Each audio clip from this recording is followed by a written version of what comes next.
Chapter 611. The head of the Li Jian family was dismissed from the Yingzhou High Minister meeting, and Li Jian, who set off for Yingzhou. Huaishi's mind was in a mess. Each of these three pieces of news was too complicated. It was only November. This year's High Minister meeting within the looming hall was brought forward. The head of the Li Jian family was dismissed. Who dismissed him? Who had this qualification? Also, Li Jian who set off for Yingzhou. Wasn't Hupa now a non-staff employee of the Social Security Bureau? Why Nara? Shouldn't the fief of the Li Jian family be an enfant country? These three questions, each deeper than the other. He instinctively felt that there was endless calculation. The High Minister meeting was brought forward, indicating that the struggle between the Wu family and the Gong family had further intensified. There were only two people who had this kind of power in the House of the Fallen Inner House, and Hupo's movements had already indicated that the Social Security Bureau had begun to infiltrate Yingzhou. Huaishi could imagine how happy Xian Niao's old face was, although it was possible that Hupa was not stained by the mud and had no private transactions with the Dongxia family. The problem was, who would believe it? As the last son of the Li Jian family, one of the direct descendants with the orthodox right of inheritance, from the day he left Dongxia, he was destined to be labeled as a traitor for the rest of his life. Huaishi could imagine what the Li Jian family had become today. He didn't know how many people planned to swim naked in the muddy water and compete in fancy ways. They looked at Sasaki in amazement. This guy had been away for so many years, and now he wanted to go back at this juncture. He knew it was a trap, but he still jumped into it stubbornly. Have you really thought it through? He asked seriously. I haven't considered that kind of thing. Sasaki replied calmly. There has never been a need to consider it. From the day I joined the Li Jian family, I have been prepared to sacrifice my life one day. As a samurai, there is no better result than this. After a long silence, Huaishi sighed. Don't sacrifice your life for nothing, okay? In my opinion, it's too stupid to sacrifice your life for an empty name. Although it's not appropriate to say this, Mr. Sasaki, the Riken family doesn't need you. The corners of Sasaki's mouth lifted, and he smiled happily. That's not too much, is it? Huaishi rolled her eyes and sighed. She didn't say anything else. She got up and took out another jar from the cabinet and placed it on the table. Although Mount Tiango's sake is finished, Fang Shu's homemade yellow rice wine is enough. Please, Sasaki-kun, this is the last thing I can do for you as a friend. Then it would be impolite for me to refuse. Sasaki laughed and raised his glass again. Cheers. In the end, he collapsed after a few sips. He was addicted to food. The rest was drunk by Raymond. When he left, he carried the drunk Sasaki in one hand and 2 jars in the other. If Fang Shu hadn't been so happy, Huaishi would have chopped off his hand. In the end, he left a mess for Huaishi. Fang Shu had been busy all night and had been driven to rest by Huaishi. Fortunately, there were still 2 students who could help. 19 cleaned up the table. Yuan mopped the floor, and Huaishi wore an apron to tidy up the kitchen and wash the dishes.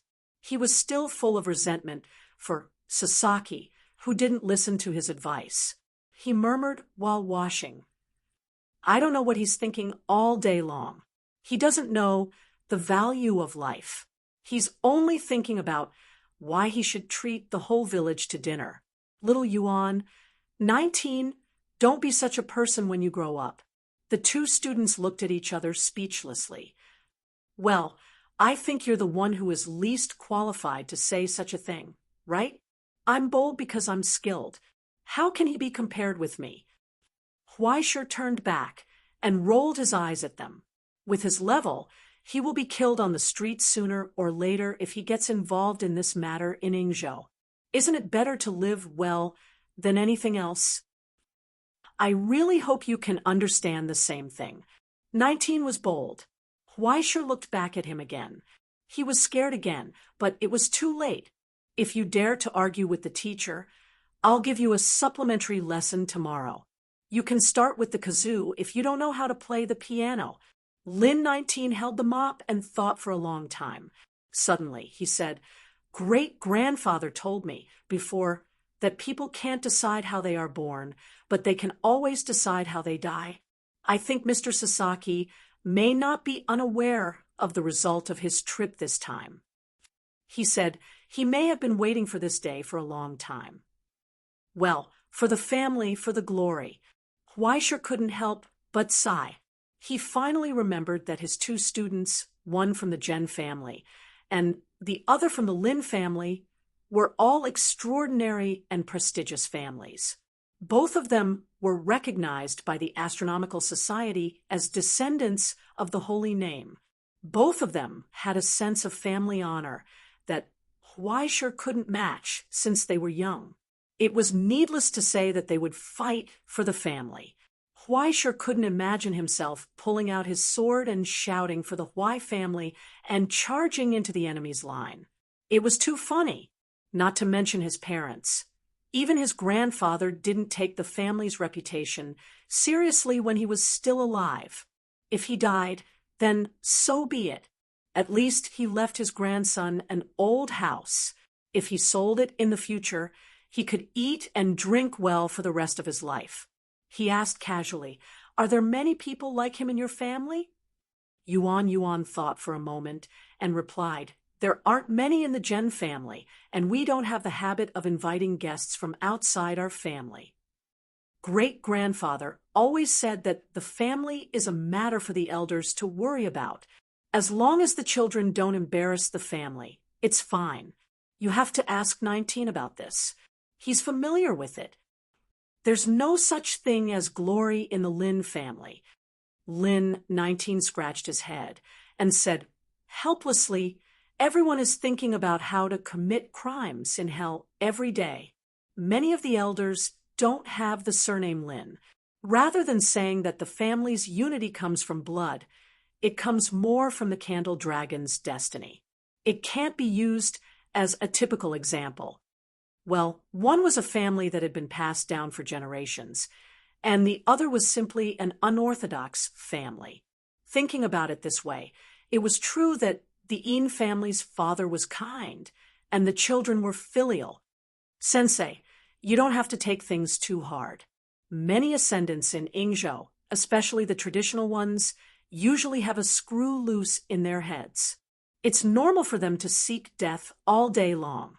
Lin 19 said, "Moreover, Mr. Sasaki is willing to risk his life for the sake of the Riken family.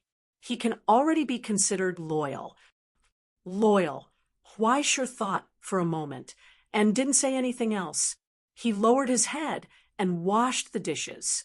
After cleaning up, Yuan and 19 said goodbye. After saying goodbye to Feng Shu, who was still flipping through books and studying recipes, the two of them set off on their way home. In the night, Yuan suddenly asked, "Is there something you didn't say just now?" "Aren't you the same?" Lin 19 looked back at her and said, "It's not that Sensei doesn't understand. He's just sad." Yuan didn't say anything. "In comparison, I'm the one who really doesn't understand." Lin 19 walked in front, shaking his head and sighing. If Great-grandpa said, 19, hurry up and come over. The Lin family needs you to shed your blood. I might go too, but it would be so embarrassing that I wouldn't be able to bear it. Scared. It's normal to be scared. Not everyone is like your Jen family. Going to the battlefield is like going to the mall. Sparta needs to be taught from a young age. Lin 19 paused for a long time and couldn't help but smile bitterly. Actually, the Lin family is similar, but I'm different. Since young, he had been alone, as if he was in a state of being left alone. No one cared about him. He did whatever he wanted. While everyone else was happily killing and setting fires, He was quietly exuding an annoying aura in a corner. No one cared. Yuan walked calmly at the back and suddenly said, "This may not be bad." Lin 19 was amused. "What's good about it?" Yuan thought for a moment and said seriously, "At least I don't want to kill you." Lin 19 rolled his eyes and didn't say anything. Inexplicably, he thought of the things that happened when he was young. At that time, there was only one television on the mountain. It was placed in front of Grandpa's room.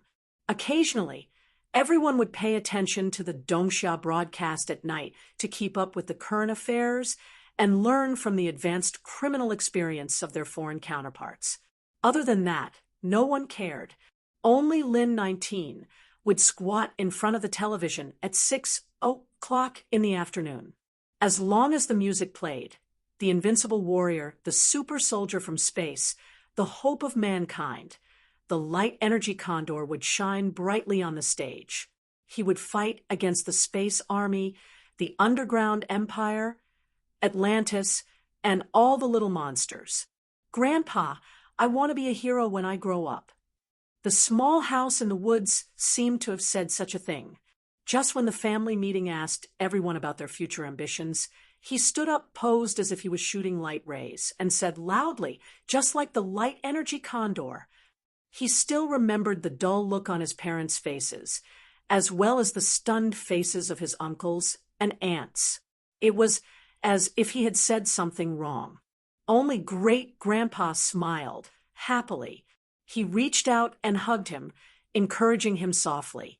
"Then you have to work hard." It wasn't until a long time later that Lin 19 realized what a stupid thing he had said. No one would remember the bold words of a little kid after watching a cartoon. Even Lin Shurgio had forgotten about it. Did Great-Grandpa still remember that kind of small thing? His footsteps suddenly stopped, and he lowered his head bitterly. He suddenly understood why Sasaki Kiyoshi smiled so happily. Perhaps even a wanderer warrior in dire straits would want to be a hero, right? Even if he couldn't become a hero, he would die like a hero. But I'm different. In the silence, he laughed softly, incomparably self-deprecating. This was a secret that Lin 19 had never spoken out since he was a child. The reason why he wanted to become the light energy condor was that his girlfriend's breasts in the anime were really big. "I've decided." Lin 19's footsteps suddenly stopped, and his expression became serious. When Yuan looked back in confusion, she heard him shouting, "I must find a girlfriend with big breasts, otherwise it would be a loss." In the silence, Yuan began to look for her Yamanashi sword. Sure enough, she should first kill this embarrassing thing here and clean up the school for her teacher. Chapter 612. The next day, early in the morning, the weekly meeting in the teaching and research room. As usual, there was a lot of nonsense. Then there was the arrangement of academic affairs for the next week, the coordination of the internal affairs of the school, and many other trivial matters. These things had long been settled by the vice president. Now, at the meeting, it was announced to see who dared to stand up and speak up. Huaishur was still sitting in the corner, like a salted fish. Headache. If he had known, he would not have drunk so much wine. After shrinking back a little, he lowered his head and pretended to be deep in thought, ready to take a short nap. But he noticed that there were frequent, unsettling gazes from the top. He looked up, and the sight disappeared. He looked down, and the sight disappeared. He looked up, and the sight disappeared again. He glared at Russell. What the hell was this old guy doing? But Russell was still drinking tea as if nothing had happened. It was full of arrangements. He snorted coldly and closed his eyes to rest. He looked as if he was not in the three realms, and it was futile.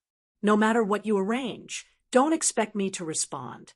Finally, he heard a familiar voice from the top. "Speaking of which, there is one more thing that I forgot to inform everyone." Russell put down his teacup and suddenly said, "Next month, Our exchange with Kyoto University should also be on the agenda. We will set off this Friday, with Mr. Isaac leading the team. In addition to the teams that have already been scheduled, in accordance with the principle of voluntary registration and participation, who would like to participate in the exchange. Although he said so, two eyes were staring straight at Huaishur. One was Russell, full of expectation, which meant, "What are you waiting for? Hurry up." The other was the vice president, full of disdain, which meant, "Go wherever you want, don't come." These two people stared straight at Huaishur.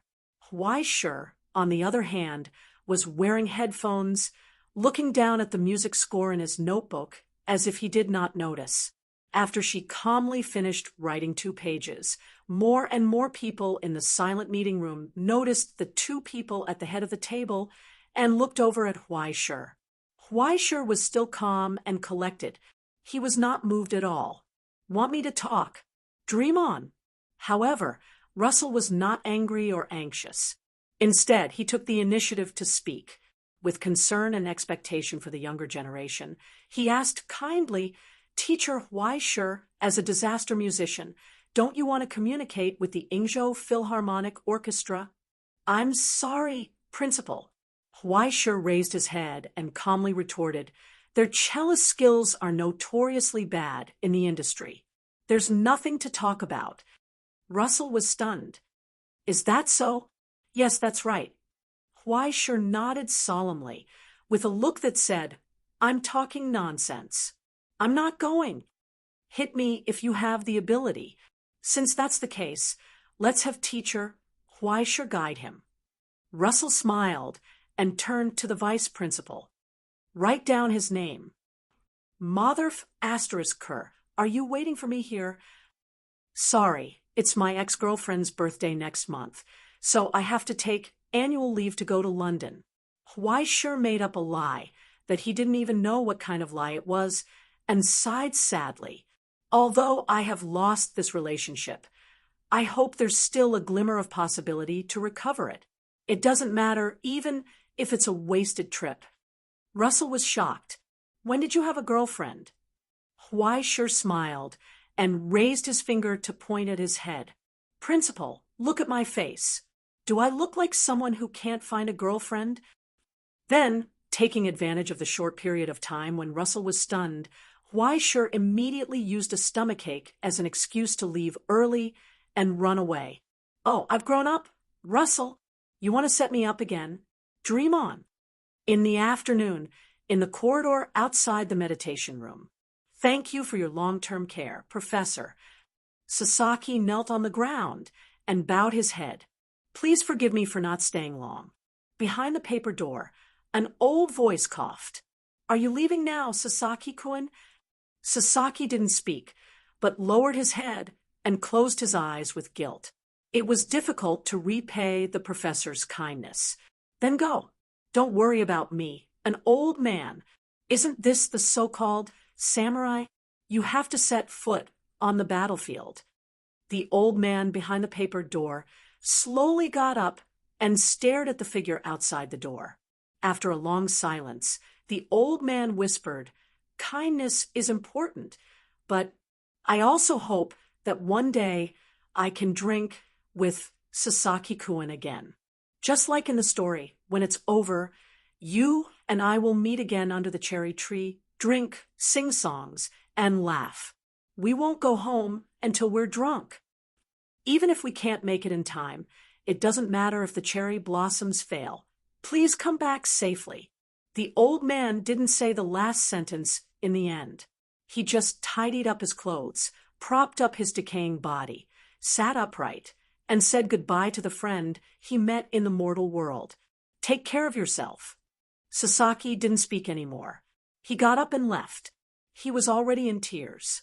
After seeing Sasaki off at the station, Huaishur returned home. He was still immersed in the sadness of parting. Then he saw the red letter on the table. "Fangshu, what's this?" He scratched his head, instinctively feeling that something was wrong. "I don't know.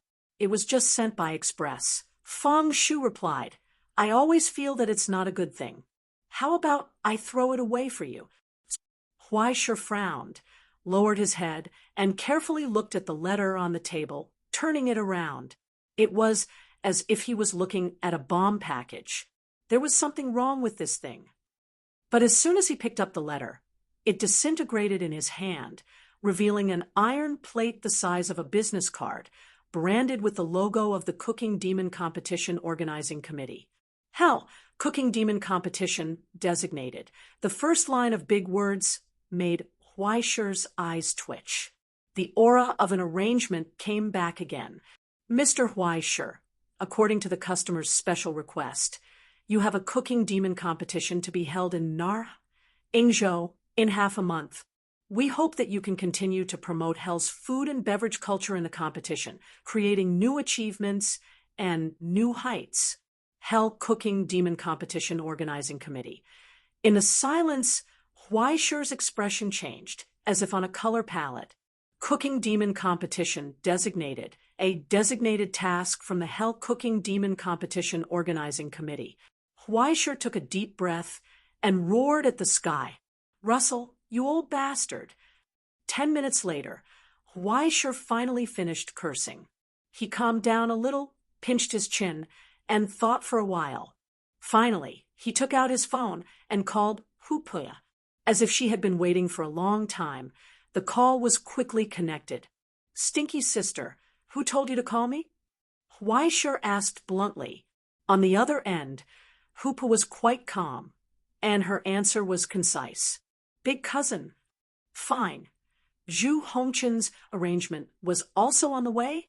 What kind of shameful deal have the two of you made behind my back? Huaisher harumphed coldly.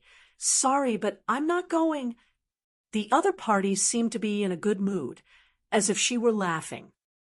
You owe me a favor, Huaisher. Huaisher rolled his eyes.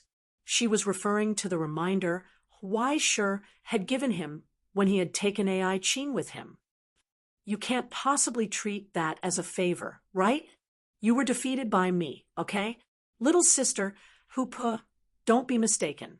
That's fine. Hupa shrugged. The mystic bird said that you also owe him a favor. Huaisher was once again rendered speechless. He could deny the first, but he couldn't deny the second. After all, he hadn't been able to control himself after being drugged by the origin reversal medicine, which had allowed him to ascend to the creation wood tier. He had gone in and out of the eastern summer country, like he was in a hotel, jumping around repeatedly. The Azure Emperor had even lent him Mount Tai for free. If it had been anyone else, they would have died a long time ago. Did he think that the white wolf hook and painting scroll were a joke? After a long silence, Huaisher couldn't help but sigh. I say, the eastern summer country has a lot of businesses, so there's no need to keep an eye on a sheep like me, right? Who said that I'm only keeping an eye on you? Hupa asked back. Besides, although I really don't want to call you, I have to admit that you have advantages that others don't have. Good looks. Huaisher sneered. Miss, I sell my skills, not my body. Huaisher, if I wanted to find a male prostitute, there are plenty of them in the streets and alleys of the capital. Why would I find you to be unhappy? Hupa sighed. Of course, it's because you're cheap. Huaisher was stunned. How cheap? 70 million. The number Hupa reported gave him a fright. Before Huaisher could squeeze out a sneer, he heard the unit. Hupa added, US dollars. You call this cheap? Huaisher's knees suddenly went soft. He couldn't believe it. You Chinese all use money printing machines? What a joke. How can money printing machines make as much money as being Chinese? Hupa snorted in disdain. How much do you think the Rygian family's name and position as the head of the family is worth? How much is the Rygian family's family supervisor worth? The Anfang family's guardian? The Guanshan group's shares? Okay, stop talking.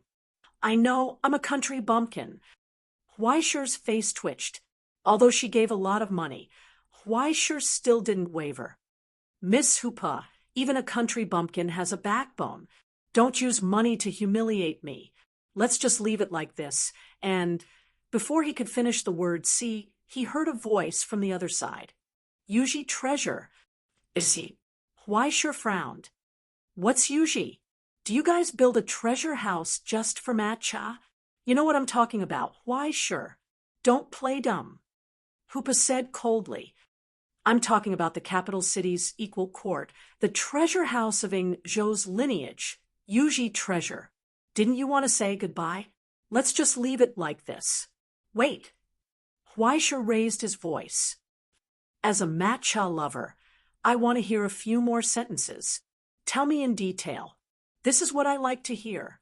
On the other end of the phone, Rigian Hoopa took a deep breath and resisted the urge to hack this guy to death through the phone.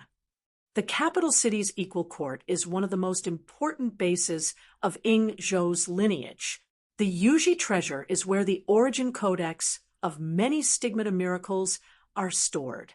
Among them, the most precious are the remains of the 4 great demons. They're comparable to the crystals of the Philosopher's Stone. They're shared by all Chinese. In fact, each family gets a few different portions. Rigian Hoopa directly stated the price. If I can become the head, then the Rigian family's portion can be given to you. Huaisha swallowed his saliva and asked, Please enlighten me. What are the 4 great demons? Shutendaji, one of the pinnacle of Ing Zhou's evil spirits. Atsuhimaru, formed by the degeneration of divinity. Tamamo, the demon fox with the highest degree of distortion. Finally, the 3rd generation Daitengu, with the highest achievement in cultivation. You can choose from them. Even if the Rigian family doesn't have it, I'll exchange it for you. Seeing that Hoopa had spoken up to this point, he changed the topic. However, this is something I'm giving you, so your job won't be as easy as before. Similarly, I can't give you an advance payment. Only by becoming the head will you have the right to enter. Therefore, you'll only be rewarded if you succeed. Let's get the ugly words out of the way first. You have to consider it carefully. Look at what you're saying. Huaisha's voice suddenly became gentle. Hoopa, you're really too much. We're so close, and you're talking about rewards. My good sister is in trouble. How can I just stand by and watch her die? Enough! The girl on the other end of the phone took a deep breath.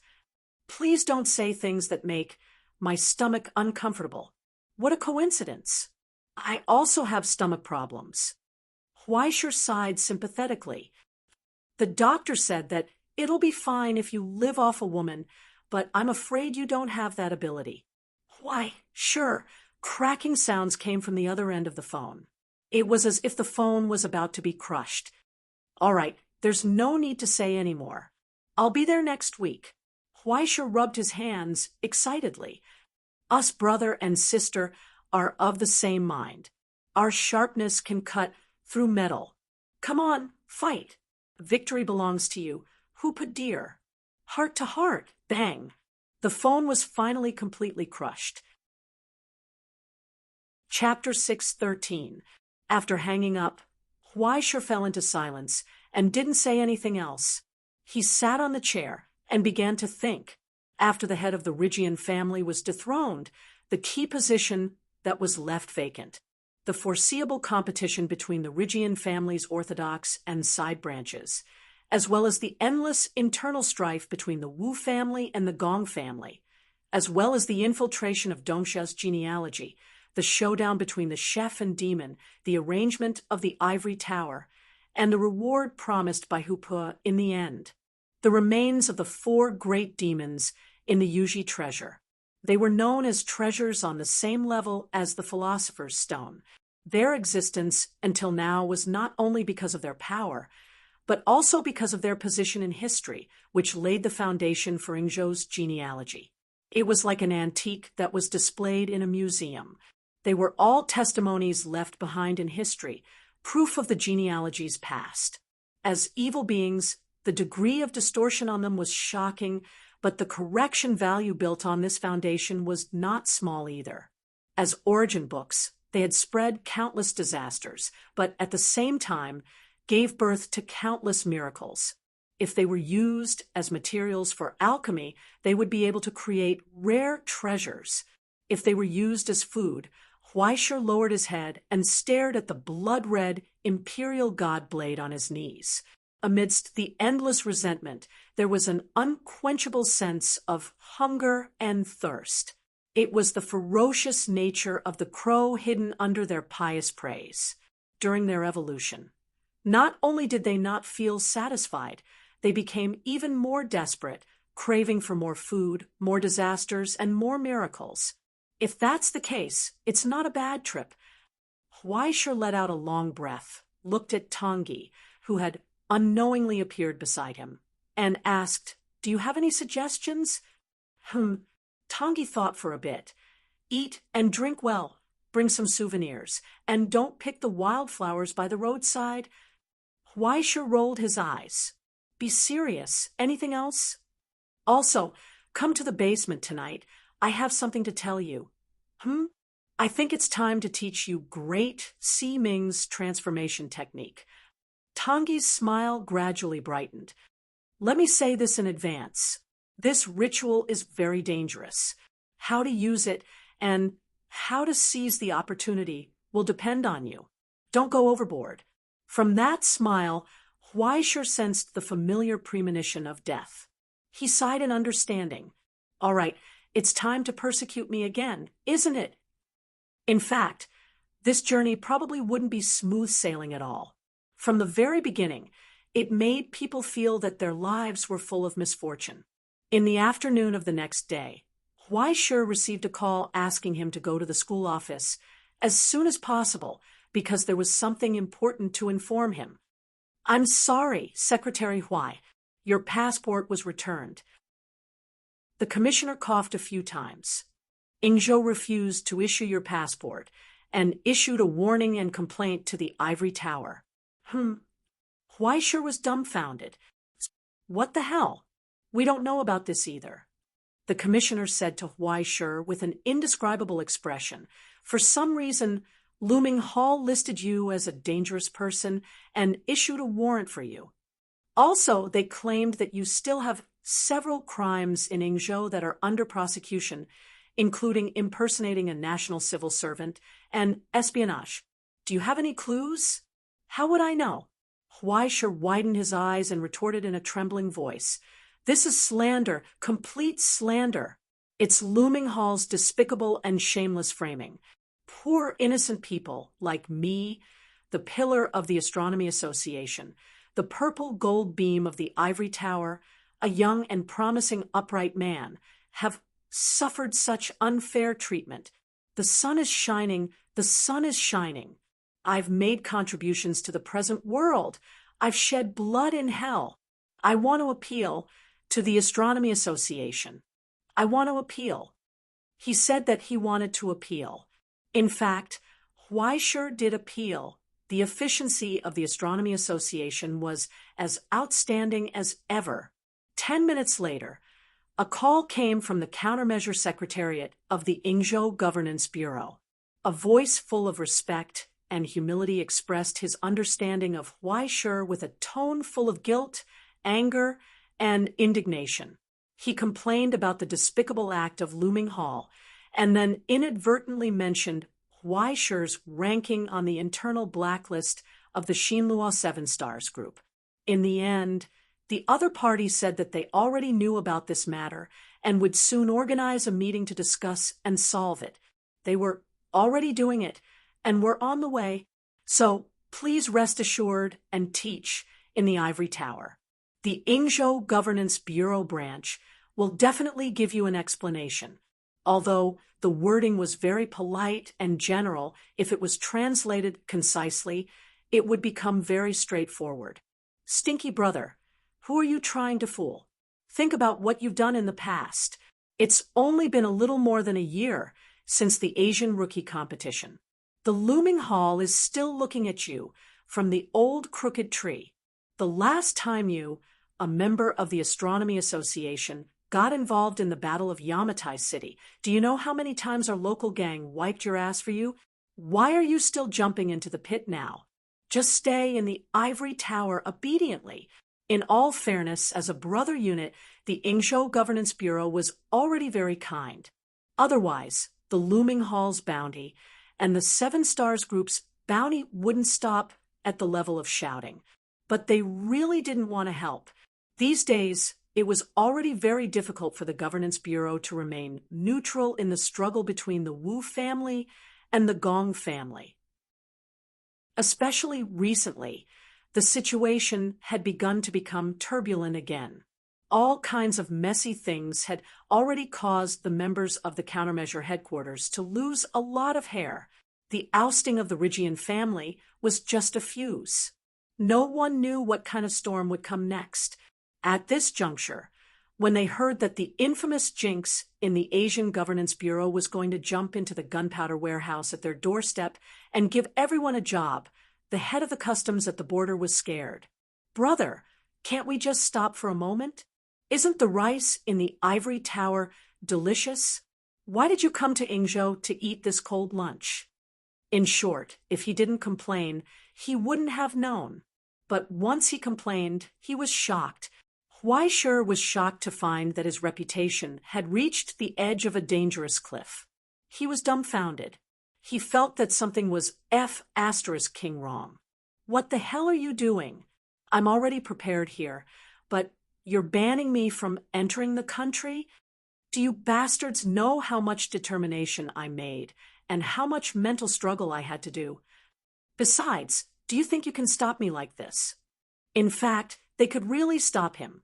As long as the Ingzhou Governance Bureau was determined not to let Huaishur get involved in this matter, there were 100,000 soft nails that could knock him back. Even if Huaishur took the risk to sneak into Ingzhou, once he was exposed, there would be hundreds of commissioners accompanying him to a hot spring villa deep in the mountains to recuperate until this matter was over. It was difficult. Just as Huaishur was about to go bald, Russell, who had appeared out of nowhere, finally had enough of the commotion and slowly opened his mouth. He said slowly, "Speaking of which, I do have an idea." However, when Huaishur's hope was rekindled, he saw that old face begin to sigh with regret. "But you can't go because it's your ex-girlfriend's birthday, right? Then forget it. After all, I'm not a demon. Feelings are a lifelong thing. They're definitely more important than work. Can I force you?" "What ex-girlfriend? A good horse doesn't go back to pasture. A breakup is a breakup. A broken mirror can't be reunited." Huaishur replied without hesitation, "I only have work in my heart now. Work makes me happy." "Sigh, I'm so pleased that you can think like this." Russell sighed again. "But the list of members of the exchange team has already been decided. I can't arrange it. Old bastard, don't go too far." Huaishur's expression twitched. He squeezed out a smile. "It's okay. I'm willing to contribute to the ivory tower. I'll take annual leave to do voluntary work. I don't want money. I definitely won't cause trouble for the exchange team." Russell pondered for a moment and couldn't help but sigh again. He glanced at Huaishur and shook his head. "But this idea is a little difficult. I'm afraid you won't be able to accept it. There's only a challenge when there's difficulty." Huaishur patted his chest loudly and promised in a booming voice, "As the guardian of the present realm, what kind of difficulties have I not seen before? I'll go through mountains of knives and seas of fire." "All right. Since you insist on going, as your teacher, I can't stop you." Russell sighed. He had a good time acting as a helpless teacher who couldn't persuade his stubborn disciple. It was only when Huaishur's teeth were about to shatter that he put his hands behind his back and walked away. "Come with me. I have something for you." Not long after, the safe in Russell's office was opened. A heavy metal box was pulled out and placed on the table. After blowing off the non-existent dust, Russell carefully wiped his hands and opened the combination lock on top. "This is the gift I prepared for you, on the day you became my student. Originally, I wanted to give it to you when you finished your apprenticeship, but I think it's time for you to need it now. Following the old man's actions, the treasure that had been sleeping in front of Huai finally revealed its true appearance. In the long silence, Huai stood rooted to the ground. He raised his head stiffly and widened his eyes. What is this? Under the reflection of the yellow sunlight outside the window, the pure white inside the metal box glowed faintly. It was dreamy and illusory, as if it was calling out to its future owner. The meticulous tailoring from the designer highlighted the extraordinary taste and design, and the lace embellished on the collar and chest made it look even more elegant and sweet. Look at the snow-white color, look at the meticulous workmanship, and look at the elegant aura that greeted the face. Which sensible student would refuse such a gift? Which girl wouldn't be moved to tears when receiving it, understanding the teacher's encouragement and expectations for her? Just like that, with the strong expectations of the elders. A dress was delivered to Huai. Try it on. Is the size suitable? Russell smiled. Chapter 614. Sis, I'm going out. On Friday evening, Yuan Zhao bent down to pick up his backpack and suitcase. He turned around to say goodbye to his cousin, who was sending him to the door. Yuan looked at his fully armed appearance and asked again, "Did you bring everything?" "Yes, I brought everything. Don't worry." Yuan Zhao grinned and gave her a thumbs up. It was as if he was going on a study trip, full of sunshine. He didn't look very reliable. Yuan sighed. "Where's the key that second uncle gave you?" "It's also in my pocket." Yuan Zhao patted his pocket. "I'm just going out. Maybe I won't have anything to do there." "Sis, don't worry." Yuan didn't say anything. She wanted to tell him to pay attention to his safety, but such words were meaningless to the people of the Social Security Bureau. How could she not know what kind of powder keg Ingzhou was now? Plus, her cousin was so unreliable. If he went there, he might jump into a fire or a mountain of knives. But as the eldest son of the Yuan family, how could he escape such a fate? After thinking for a long time, she only said, "I hope he can come back safely."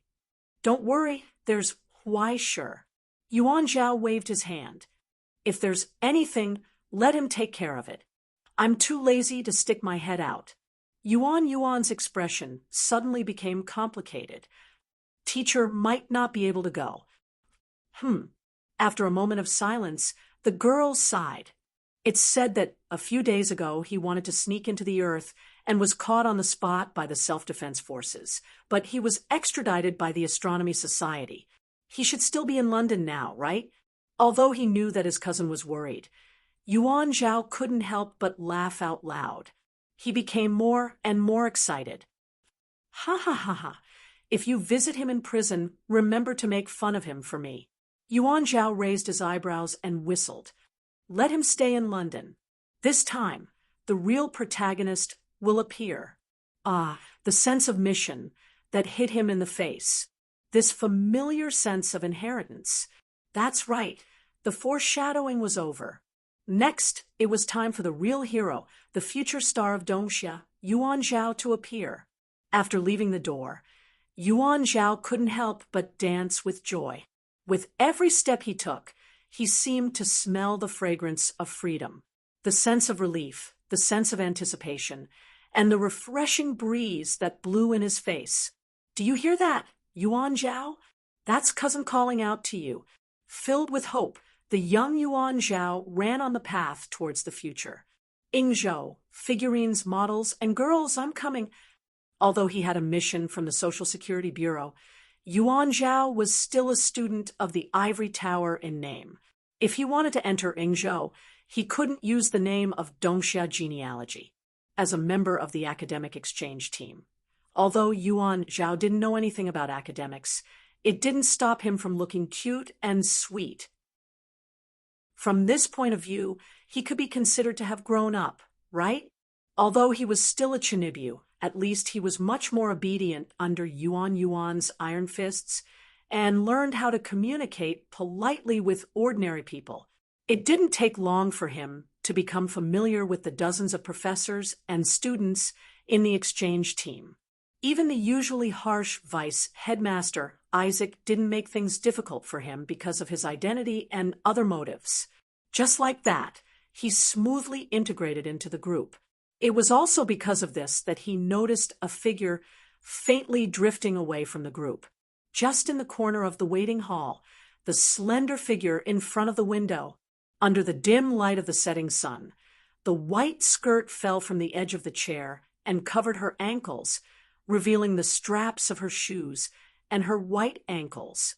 Her long hair with a faint green color fell from her shoulders, and a corner of the silk scarf wrapped around her slender neck naughtily poked out. She seemed to be focused on reading, but her eyes didn't fall on the book. In the reflection of the window, the delicate and quiet face occasionally raised and looked out the window. Her eyes were blurry, as if sinking into the gradually rising night. It was so familiar. It was like déjà vu. An inexplicable impact suddenly fell on Yuan Zhao's heart, causing it to stop beating for a second. He was stunned on the spot and lost his mind. After a long time, he woke up and felt a burning sensation on his face. It was red and hot. He couldn't help but get up and walk over. He wanted to talk, but he didn't know what to say. After hesitating for a long time, he finally mustered up the courage to speak. However, when he opened his mouth, he was so nervous that his voice went out of tune. "Hello, hello." The girl's shoulders trembled, and she turned around to look at him in shock. Her eyes were like those of a frightened deer, confused and at a loss. "Hello, my name is Yuan Zhao." Yuan Zhao tried hard to squeeze out a friendly smile and wanted to shake hands. "Are you also a member of the exchange group?" The girl was stunned for a long time and didn't say anything. Just as Yuan Zhao was feeling awkward, he saw her raise a finger and point at her throat. She waved her hand and opened her mouth, but no sound came out. Yuan Zhao finally understood. She doesn't know how to speak. It seemed that she wasn't used to being so close to others. The girl fumbled through her bag and presented a business card with both hands. The business card faintly carried the fragrance of a young girl. The content was not complicated. Other than the ivory tower's emblem and phone number, there were only 2 lines of concise handwriting. "Motoko, Kaisher Motoko, Motoko? What a cute name." Yuan Zhao subconsciously said what was in his heart. The girl's eyes immediately avoided his gaze. His heart skipped a beat, and he couldn't help but blush. "Sorry, subconsciously, I didn't do it on purpose. I just came over to get to know you. You can continue reading. I won't disturb you." Until he returned to his seat in a daze. There was a dazed smile on his face. He was completely out of his wits. He was still holding the business card in his hand. He couldn't believe that he succeeded in striking up a conversation so easily and even got her phone number. He waited until he got on the bus and was still intoxicated by this sudden joy and surprise. What was rare was that Yuan Zhao didn't have the time to laugh at Huaishir when he talked about that bastard with others. His eyes kept involuntarily looking behind him. Even the seniors opposite him noticed it and couldn't help but cover their mouths and snicker. However, he noticed that Motoko didn't seem to be able to blend in with the group. Since she couldn't speak, she couldn't participate in everyone's conversation. She could only sit alone at the back and read and stare blankly. Yuan Zhao wanted to talk to her, but he didn't know what to say. He could only look at her from afar. However, Vice Principal Isaac seemed to have a lot of opinions about her. When they talked in private, his expression seemed to be angry and cold, as if he was ordering something. Poor Motoko, a weak girl, couldn't speak. She could only nod awkwardly and try to smile. It was too much. After a few times, even the other professors and students felt that the vice principal was too strict this time. They used work as an excuse to pull him away. Motoko, ahem, Miss Motoko, don't be afraid. Yuan Zhao finally gathered his courage and sat over. He said solemnly, if Mr. Isaac is angry again, I will help you. The girl looked at him in shock. She couldn't believe it and widened her eyes. She seemed a little embarrassed. After a long time, she nodded gently. She shyly lowered her eyes. Yuan Zhao was stunned for a long time. His face was flushed, and he felt that his heart was about to melt. After the foreshadowing just now, he finally had a chance to talk to the little sister. Motoko didn't seem to care that he was stuttering and didn't know how to chat. She always listened patiently and nodded her head in agreement from time to time. But she would occasionally look in the vice principal's direction. Obviously, she was still a little scared and had a shadow in her heart. This made Yuan Zhao even angrier. This Isaac was really too much. What kind of teacher was he to bully a girl? He must be a beast with a human face, and has some bad thoughts about Miss Motoko. He was even more determined to protect the little sister. In the distance, Vice Principal Isaac also seemed to look over. He couldn't help but want to get up several times, but he was stopped by his colleagues. They tried their best to persuade him, but they couldn't affect Yuan Zhao and Motoko's alone time. Humph, he was anxious. Yuan Zhao saw this and sneered in his heart. He actually changed his position and blocked the vice principal's prying eyes with his body. He smiled at the stunned Motoko. Motoko was stunned for a moment, but she also showed him a grateful smile. She thought emotionally, fuck, this stinky brother is so annoying. What the hell is Yuan Zhao doing? Vice Principal, please come and save me. But this time, no matter how much Miss Motoko prayed in her heart, Mr. Isaac couldn't save her from the abyss of suffering. Yuan Zhao kept talking along the way. By the time they reached Yingzhou, Miss Motoko already knew that he was a young and promising man from Dongxia. He had a house, a car, and a horse at home. He was the future backbone of the Social Security Bureau and a famous Gamecock streamer.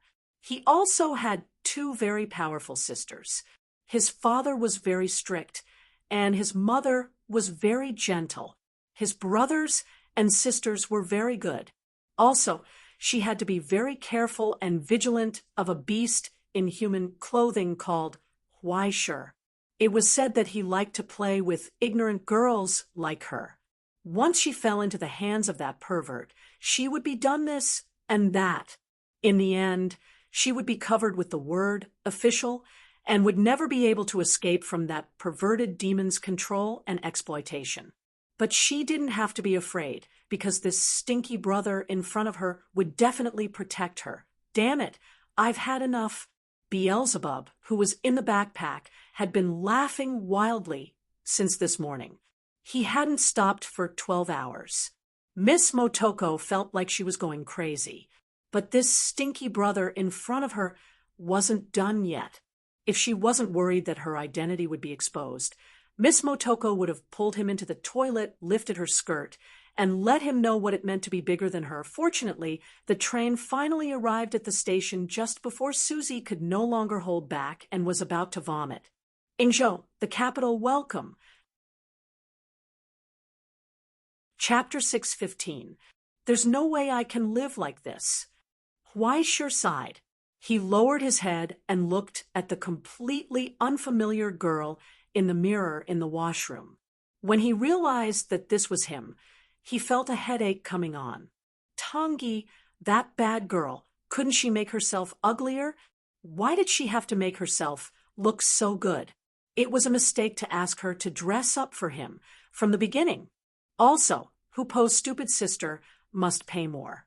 Otherwise, his great sacrifice would have been in vain. After cursing Russell, that old bastard who only wanted to see him make a fool of himself, in his mind, Huaishur opened his small bag and began to touch up his makeup while Beelzebub was mocking him. Did he not take good care of himself recently? He felt like he had wrinkles on his forehead. After more than 10 minutes, he finally realized what was wrong. His thinking was too slippery. He felt that if this continued, he would become strange. He had to change his image. After pondering for a while, Huaisher nimbly braided 2 village girls' hair. Then he took out a pair of old-fashioned glasses from his backpack and put them on his nose bridge. He looked up. For some reason, he felt even worse. After a long time, he could only change back to his original appearance. He sighed and walked out of the washroom. Only when he heard the foreign language around him and saw the small crow's books for sale in the station's booths did he realize that he had come to Yingzhou. The interior of the station was quite modern. Ascenders gathered and dispersed here. Soon, they would merge into the flow of people from the upper level of Jingdu Station from various paths, and then go in all directions. After all, it was one of the few large transportation hubs between the present realm and the border. It did not seem deserted or crowded. However, as he walked, Huaisher instinctively sensed a strange gaze coming from behind him, as well as a discordant voice following him slowly among the many footsteps. Someone was following him. He was being watched as soon as he got off the train. His footsteps paused. Suddenly, he took a detour. He did not go to the place where the ivory tower connected. Instead, he casually strolled around the shops in the station. He took the stalker in the crowd, who thought that he had hidden well, for a walk. With the perception and ability of the mirror of nothingness, Huaisher was quite sensitive to all the emotions that fell on him, especially those that pretended to inadvertently cast glances at him from behind. If he didn't know how to suppress his own emotions, even the most careful gazes would trigger a change in Huaisher's origin substance. In the crowd, the girl in the white dress suddenly stopped in her tracks. The crowd at the crossroad gathered briefly, and when they separated again, the figure had already disappeared without a trace. The tracker, who was dressed like a backpacker, was stunned for a moment. He took off his sunglasses and looked over, but he couldn't find any trace of her. He frowned. He didn't rush forward to investigate. Instead, he took 2 steps back and turned to leave. In a slightly dark corner, Huaisher's inconspicuous figure appeared. This was the innate concealment advantage of being in the dark. After 2 advanced enhancements, the bone burial sanctum could form an effect similar to invisibility even in a slightly dimly lit place. Coupled with the concealment skill, countering such tracking was not a problem at all. But what Huaisher was more curious about was who was following him. Was he exposed as soon as he got off the train? That's not right. If it was someone from the Yingzhou governing authority, they would have taken a photo and asked him to cooperate with the investigation. There was no need for sneaky tracking. He had the Book of Destiny. No matter who took his position, they could only conclude that he was now receiving an investigation and education in London. After the Yingzhou countermeasure room sent him back, they probably wouldn't waste too much manpower on this problem. Then, who would have evil thoughts about the weak and pitiful Miss Huaiji? He followed, but he found that the backpacker, after a few turns, actually turned into the men's toilet. Had he been discovered? He was stunned for a moment. On the other side, the backpacker who turned into the toilet vigilantly identified that no one was following him through the mirror on the sink. He lifted the sunglasses on his face, washed his hands casually, stood in front of the urinal, and began to whistle. Behind him, the old cleaner who cleaned the toilet hummed a song and lowered his head to mop the floor. The backpacker raised his head and looked straight at the decorative painting on the tiles as he said casually, "Director, my surveillance target may have discovered me." "Huaiji Suzy." The old cleaner paused for a moment and frowned. Is there really a problem? The introduction on the exchange team's list. How can a female student who is a translator have this ability? There must be a problem. The backpacker asked, "Has the intelligence department checked her background?" It's said that she's the daughter of a rich family in the Guanxi area. Hemfweek, a bunch of useless people who sit in the office every day and don't know how to work without a search engine. The old cleaner complained unhappily and said, "I will report it and increase her vigilance. Your mission continues. Change the surveillance target. Remember, the ivory tower needs to be a highly vigilant target. Don't make any mistakes and don't be rash." The implication was that if they couldn't handle it, they should be more cautious. Everyone was here to get paid, so they shouldn't make any trouble to cover the national flag. After all, they weren't in charge after leaving the station. The rest would be left to the elites of the first batch. Okay. Experiencing the concern from his superior, the backpacker couldn't help but laugh. Then he frowned. Also, who came up with this stupid idea of meeting in the toilet? Me. The director took off his cap and scratched his white hair. He stood in front of the urinal and couldn't help but sigh. When people get old, it's easy to urinate and can't hold it in. Sometimes I can't even pee after standing for a long time. It's better for my bladder to be near the toilet. By the way, Yamada, why can't you pee? There's someone next to me.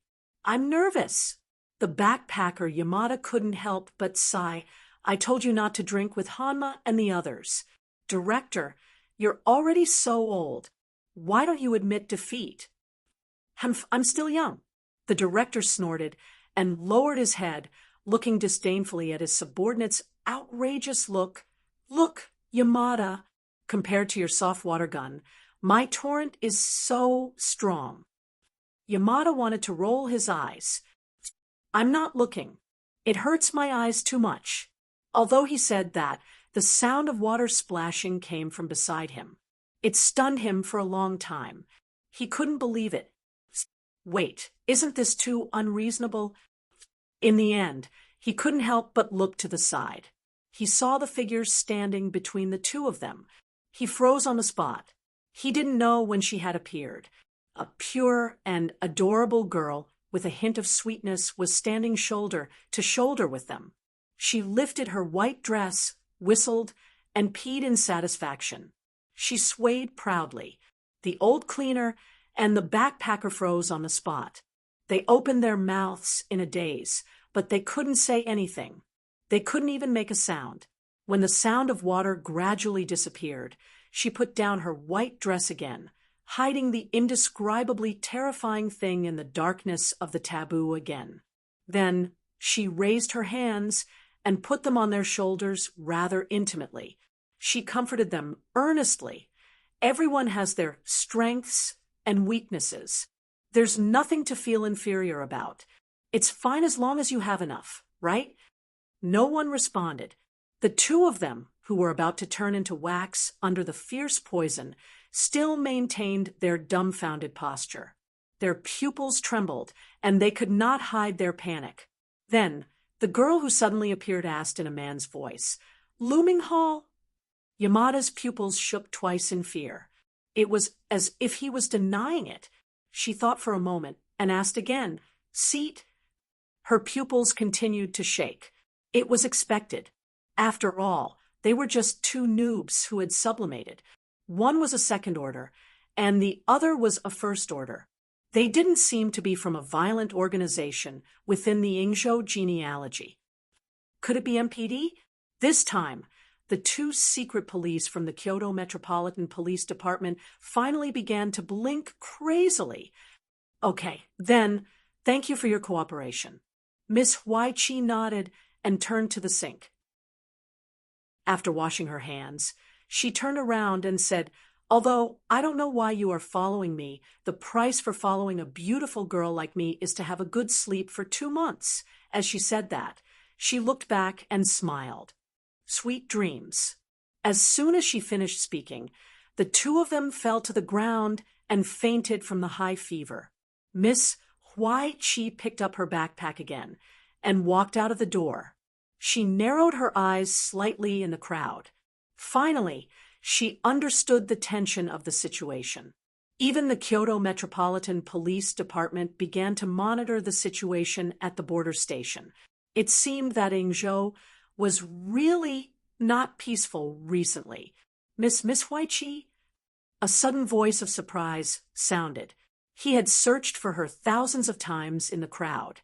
When Yuan Zhao suddenly turned around, he was pleasantly surprised to see the woman he had been thinking about in his heart walking out of the men's washroom. The smile of joy froze on his face. Miss Huaiqi, are you stupid, stinky brother? Huaishir smiled, waved goodbye to him, turned around, and walked away. Yuan Zhao was left alone in a daze.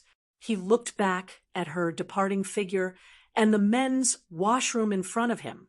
He was stunned. What was going on? Why, no, it must be because the women's washroom was full. That's right, so that's why. That must be it.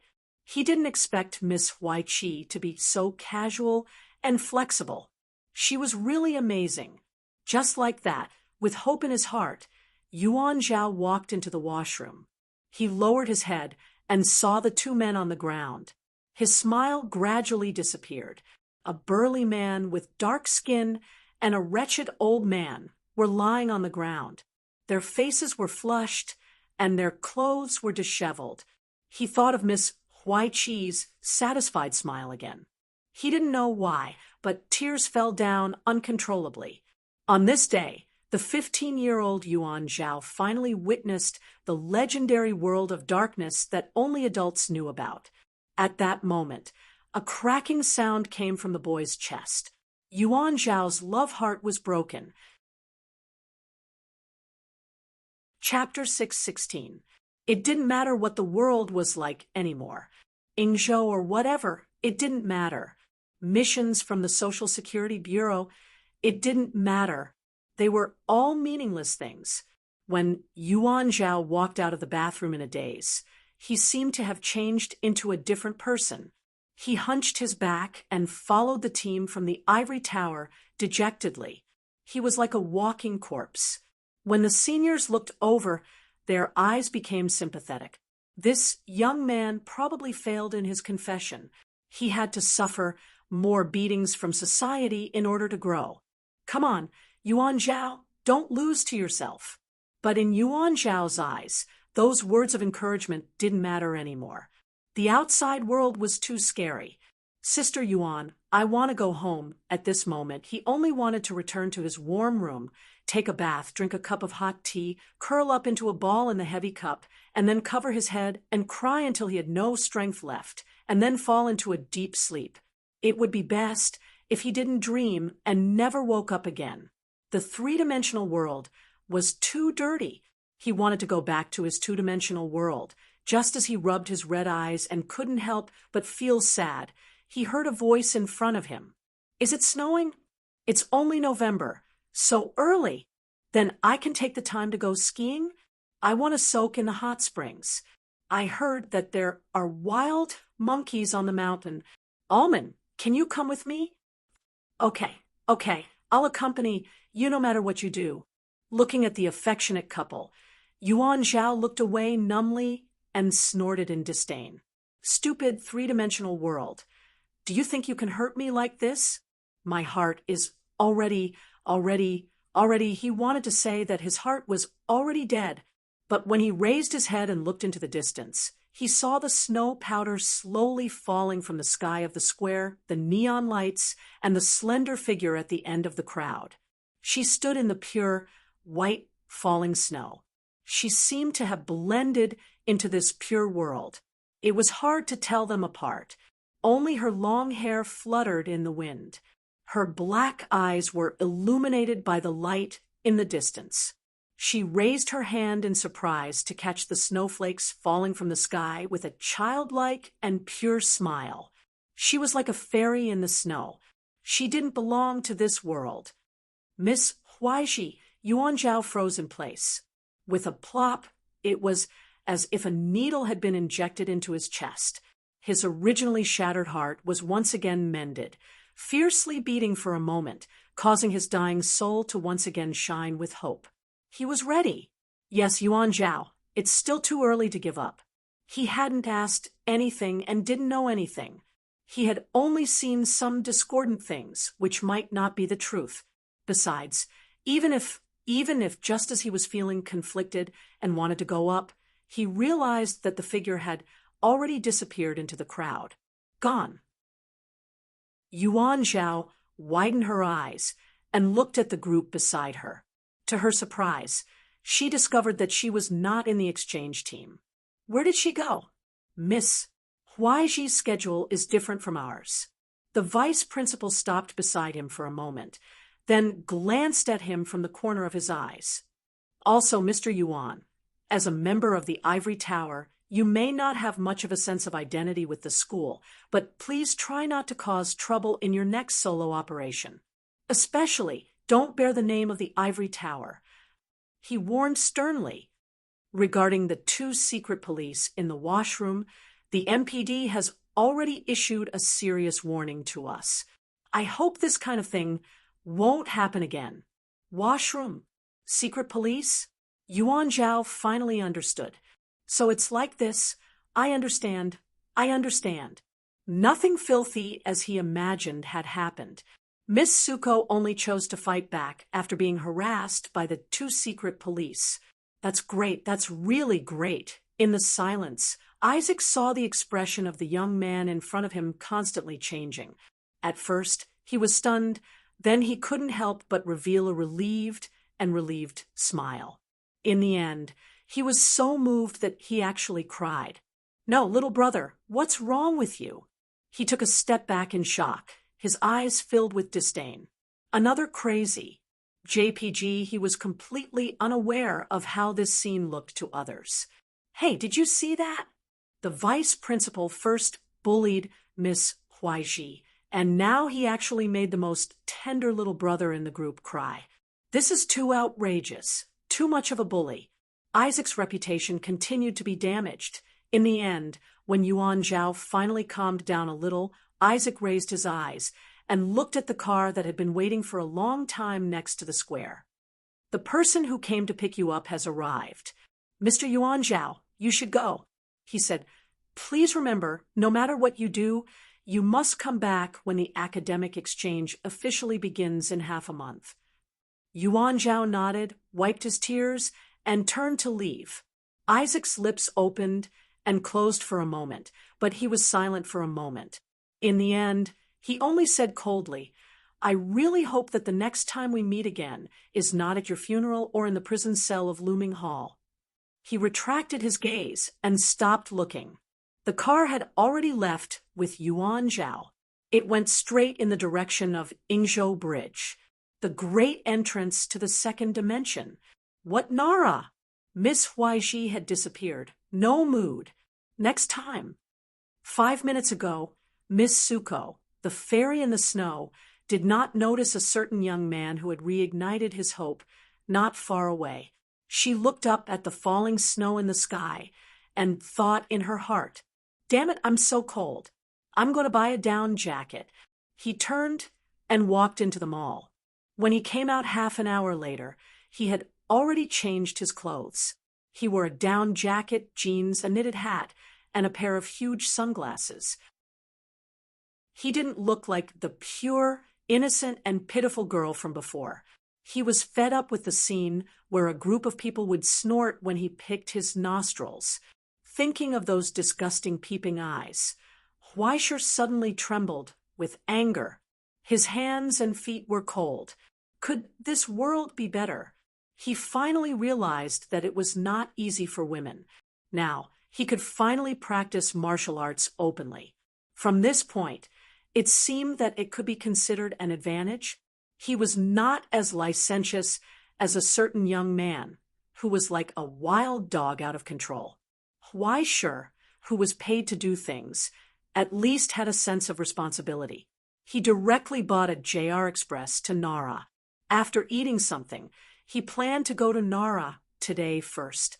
Before meeting Pupa, he wanted to figure out the current situation in Nara. At least he didn't want to jump into the mud. If the situation was out of his expectations, Huaisher would turn around and leave without hesitation. Then he would think of a way to fish in troubled waters and get a ticket from the Equal Academy. After all, it was Huaishur who stole things. What did it have to do with Huaishur? Unknowingly, Huaishur's moral values were getting lower and lower, and his conscience was getting less and less. On the JR Express platform, Huaishur leaned back in his chair. Behind the sunglasses, he couldn't help but look into the distance at the other end of the booth. It was as if a bear was standing there. It was eye-catching. In fact, it wasn't just him. The people around him couldn't help but look over and whisper to each other. There was no other reason. It was because the back of that figure was too burly, more than 2 meters tall, a burly middle-aged white man covered in muscles. His abnormally pale skin was covered with layers of tattoos. Even his face was covered with a skull. Messy hair casually fell down his back. He wore sunglasses that were bigger than Huaishur's. He had a headset on his head and chewed gum in his mouth. His face was full of stubble, and there were layers of gold chains around his wrists and neck. He looked like a punk. Next to him was a suitcase that was almost as tall as him. It was emitting a fierce aura which made people pay attention to it. Sensing the gazes of the people around him, the man wasn't angry. Instead, he leaned on his suitcase, complacently looking at those gazes. When he saw the figure in the distance, his eyes lit up. He opened his mouth and greeted her in shaky Latin. "Miss, do you want to sit with me? I think we'll have a good trip." After saying that, he arched his biceps. His oversized black t-shirt was squeezed so much that it almost burst open. "Miss, your mother's leg." Huaishur rolled his eyes. He didn't want to bother with him, so he raised his middle finger. The burly man laughed and retracted his gaze. He didn't continue to pester her. Instead, he continued to indulge in the rap song that came from his headset. His body slightly twisted, as if there was no one around. However, the familiar smell on his body made Huaishur instantly know his identity. He was the same as him. Hell's cooking demon. They were both going to Nara. A cooking demon duel. Was there really going to be a cooking demon competition in the capital? The corners of Huaishur's eyes began to twitch wildly. He was starting to get bald. They didn't have to wait too long. The train arrived on time. Now that Huaishur was ostracized by the local gangs, he naturally couldn't use the local astronomical society's network to search for information. However, this was the time when the collection of 10,000 sins came in handy. As a super-large DD Beats man, this absolutely illegal software included all kinds of businesses that could not exist under the sun, including but not limited to murder, arson, kidnapping, extortion, perjury, border auction of relics, and even all kinds of illegal acts that humans could think of. Back then, the Chi family even bought their legs on it. Now that he thought about it, he really missed it. Of course, as a member of the Astronomical Society, Huaishur, who was determined to protect the present world, had such a software installed on his phone. It was also natural that he had a VIP Level 9 membership that he shared with Tongi. In fact, the Federal Bureau of Investigation had done a lot of fishing on it. He had posted countless posts like, "Good sister, I want to continue working hard. I urgently need border poison. I want to kill the rich woman I married. Can you help me?" He would also post a photo of himself to increase his persuasiveness, and then wait for the idiot to walk into the trap. The collection of 10,000 sins didn't care about this at all. Double-crossing was a part of the illegal world. If you didn't like it, don't play. Therefore, at least in the Dongxia section, Huaishur's photo had become a thorn in the side of many people. It was a pity that criminals these days learn too quickly. Otherwise, Huaishur's previous performance would have increased a lot. Just as the train started to move, the passenger sitting across from Huaishur finally got on. She was still talking on the phone. Jean, be careful on the road. Okay, Mom. I'm just going to go through the process. I'm already on the train. Uncle Yenjing will pick me up when I arrive. I'll hang up first. After hanging up the phone, the girl, who was about the age of a high school student, smiled embarrassedly at Huaisher. Through the gap between the sunglasses, she saw a pair of eyes looking up. She was stunned for a moment, then immediately realized that she was being rude. She quickly looked away, her cheeks a little hot. Huaisher didn't care about her appearance. Anyway, this kind of vulgar girl couldn't compare to him in terms of beauty. His gaze swept across JK, then continued to look up. He raised his head slightly and looked at the roof of the train. He raised his eyebrows. There was someone up there. Chapter 6:17. Someone was on the roof of the car. From the faint vibration of the car, an abnormal echo could be felt on the roof. It was a faint vibration caused by tiptoeing. The technique was indeed flawless and admirable. It was even as light as a falling leaf. But this was where the biggest failure came from. How could a falling leaf crawl like a person?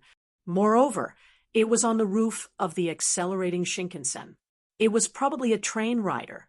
This level of skill was probably not even at the level of the Orchard Gym Experience class. After Huaisher glanced at it, he looked away with disinterest. Then, he felt the girl's body tense up. Intentionally or unintentionally, she looked over. She looked at Huaisher, thinking that she would not attract attention. Lousy snooping, difficult to understand. But all this didn't seem to be the case to the girl opposite him. When Huaisher raised her head to look up and then looked away, her heart skipped a beat and she froze on the spot. It seems like a strange big sister rolled her eyes. What's going on? Was he being rude? What did I do wrong? She sat in her seat, her heart in a mess. She felt an inexplicable panic. Was it because she didn't take a shower? No, I just took a shower before I went out. Thinking of this, she quickly pulled up her collar and sniffed twice. She took a deep breath. There was only the smell of laundry detergent. It was the same on her hair, hands, and body. There were no strange stains or smells. Was it because the phone call disturbed her? That couldn't be right. She just sat down and hung up the phone. She even apologized. No one should care about such a small matter, right? Could it be? Suddenly, a bolt of lightning flashed across her mind. Was it because her clothes were too old-fashioned? Was this the legendary regional discrimination? Subconsciously, Makoto lowered her head and looked at her clothes. She bought a checkered coat online, gloves that she had worn for a long time, a long dress that she had casually bought from the shopping street in her hometown, thick stockings bought from a convenience store, and tasteless sneakers, as well as her rustic long hair that had no sense of design and was just casually combed twice. Looking at the opposite side, her navy blue down jacket perfectly accentuated her slender waist, and her jeans perfectly wrapped around her slender legs without any embellishments. She had the perfect figure of a model, a slender neck, and a pair of plain white canvas shoes that surpassed all the ugly ducklings. A pair of huge sunglasses covered half of her beautiful face, and under the knitted hat, her enviable long hair flowed down like a black stream. She intentionally dressed in a gender-neutral manner, which didn't reveal many of her female characteristics. Instead, she gave off a seductive vibe unique to tomboys, which gave off a fatal allure. This was already a terrifying level that could kill both men and women. Moreover, they were all brands that Junshi couldn't recognize. They must be very expensive. For the first time in her life, Junshi, who had grown up in the countryside, was now a 17-year-old female high school student, and was now in the prime of her life, felt the superiority and disdain of the people of Kyoto. The people of the capital were too scary. She curled up in the chair, shivering. Inconceivably, she didn't feel angry at all when a strange woman rolled her eyes at her. She felt just like a swan proudly swam past an ugly duckling.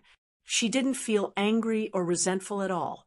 Instead, she was attracted by Zhenxi's unusual beauty. She wanted to get closer. She wanted to observe her closely and get closer to her big sister. Just the thought of such a beautiful woman sitting across from her made Zhenxi's face redden. She mustered her courage and looked up from her cell phone screen again. Then she saw her raise her hand and take off the sunglasses on her face. A pair of black eyes looked over and met Makoto's gaze. She seemed to be asking, "Why are you looking at me?" Sorry. Zhen, she stiffened for a moment and shrunk her neck, not daring to look again. But she couldn't help but regret. I shouldn't have talked to her just now. Even if it was just a self-introduction, would she have told me her name? She could feel her heart beating madly in her chest. Dokidoki. She was beginning to panic. Unbelievable. Her fingers trembled as she opened up a web page and began searching to verify her suspicions. Soon, she was astonished to discover something. For the first time in her 17 years of life, the person she was attracted to was actually a woman. Was there something wrong with her mind? Normally speaking, shouldn't girls like boys? Or was it that she had abnormal cells that she hadn't even noticed before? "Mommy, save me!" In her panic, she suddenly got up and stood at attention. She wanted to go to the bathroom to escape from reality, but her tense body still hadn't gotten used to the train's acceleration, so she staggered and fell forward. She didn't have time to scream. She immediately fell into a stranger's arms and felt the softness of a down feather. She was supported. When she finally lifted her head, she saw a face right in front of her. Her eyes, and a faint fragrance. Her mind was completely blank. She actually felt pain and regret in her heart as her heart beat madly. She's such a perfect beauty, but her body is so pitiful. Sorry. She hurriedly got up and felt her nose heat up. She hurriedly covered her face, only to discover that her nose was bleeding. "I am going to the bathroom." It was as if she was running away. She rushed towards the end of the corridor without even looking back. Huaisheng was left in a daze. He didn't know what was going on. Black person ? JPG. Her heart was beating madly. "Zhen," she breathed heavily. She raised her hand and splashed the cold water on her face, hoping that she could calm down a little. But every time she closed her eyes, that flawless face appeared in front of her. It was so cold, but it made her heart beat uncontrollably. Calm down, Zhenxi. You're the daughter of the Wu family. You can't be like a love-struck fool. But even so, how could she calm down? She closed her eyes in despair. After staying in the bathroom for half an hour, she finally calmed down a little. Or rather, she finally had the courage to go back. She braced herself and pushed the door open. She was stunned. She didn't know when it started, but the world became silent. Even the distant sound of the train tracks had disappeared. The sound of the air conditioner operating, the broadcast system, and even the voices outside. Everything had disappeared. She felt a little cold. She exhaled a white breath, and her fingers were cold. Is the air conditioner broken? When she walked in the aisle, she realized that the passengers around her had disappeared without a trace. She was nowhere to be seen. Is anyone here?" She raised her voice and asked timidly. No one responded. There was only a cold and dead silence. When she finally returned to her seat, she found that she was still in the same place. That's right, she was still sitting on the chair. The other her was there, never leaving, but her appearance had changed beyond recognition. It was as if thousands of years had passed in an instant. The clothes that had weathered the vicissitudes of life had long since turned yellow and tattered. All that remained was a pale and broken skeleton. Now, in her line of sight, she saw the dead truth propping up her skull. Rotten black blood flowed out silently from her empty eye sockets, like tears. She was rooted to the ground, unable to move. She wanted to scream subconsciously, but she couldn't make a sound. She almost suffocated in the cold and collapsed to the ground. She used all her strength to move her body backward. She wanted to run and escape. She ran faster and faster. She had never run like this in the track and field club. However, the chill was still chasing after him like maggots in his bones. It even appeared in front of her. When she pushed open the door of the isolation compartment, she saw the skeleton standing in front of her. With black tears, the skeleton stepped forward and looked down at her. With her voice, she asked hoarsely, Where are you going?" Jeanne, she couldn't speak, couldn't move. In the eternal silence, there was a frightened whimper. Just outside the window, the world had changed. On the barren land, not even a blade of grass grew. In the sky, the blood moon hung high, illuminating the ferocious outline. It was a huge shadow that covered the sky and the earth. The ferocious spider danced in its web, looking down coldly and ferociously. It tightened the rope inch by inch, destroying the soul in the web. It was at that moment that Huaishir sighed and looked up. Sure enough, he couldn't ignore it. He stood up abruptly, took off the sunglasses on his face, and walked straight to the bathroom. At the door of the bathroom, he saw a burly man walking towards him. It was a tall and sturdy man covered in tattoos, who was as strong as a giant bear. Hell's Chef Demon. "Oh, it seems that you're going to do it." He didn't care about the smoke lamp that kept ringing above his head. He smoked a thick cigar and looked at Huaishir with a faint smile. Next to him, the conductor was trying to persuade him to put out the cigarette in a panic. He carelessly pushed her to the side. Suddenly, he took a step back to show his courtesy. Then, "I don't need to get involved." The man said, "Please, sir, let me see the ability of the cooking demon of Ingzhou." He was far more sensitive than others. No, it should be said that as a cooking demon, he had a perception that was thousands of times sharper than ordinary people, especially for the aura of his own kind. The moment he met Huaishir, he instinctively knew each other's identity.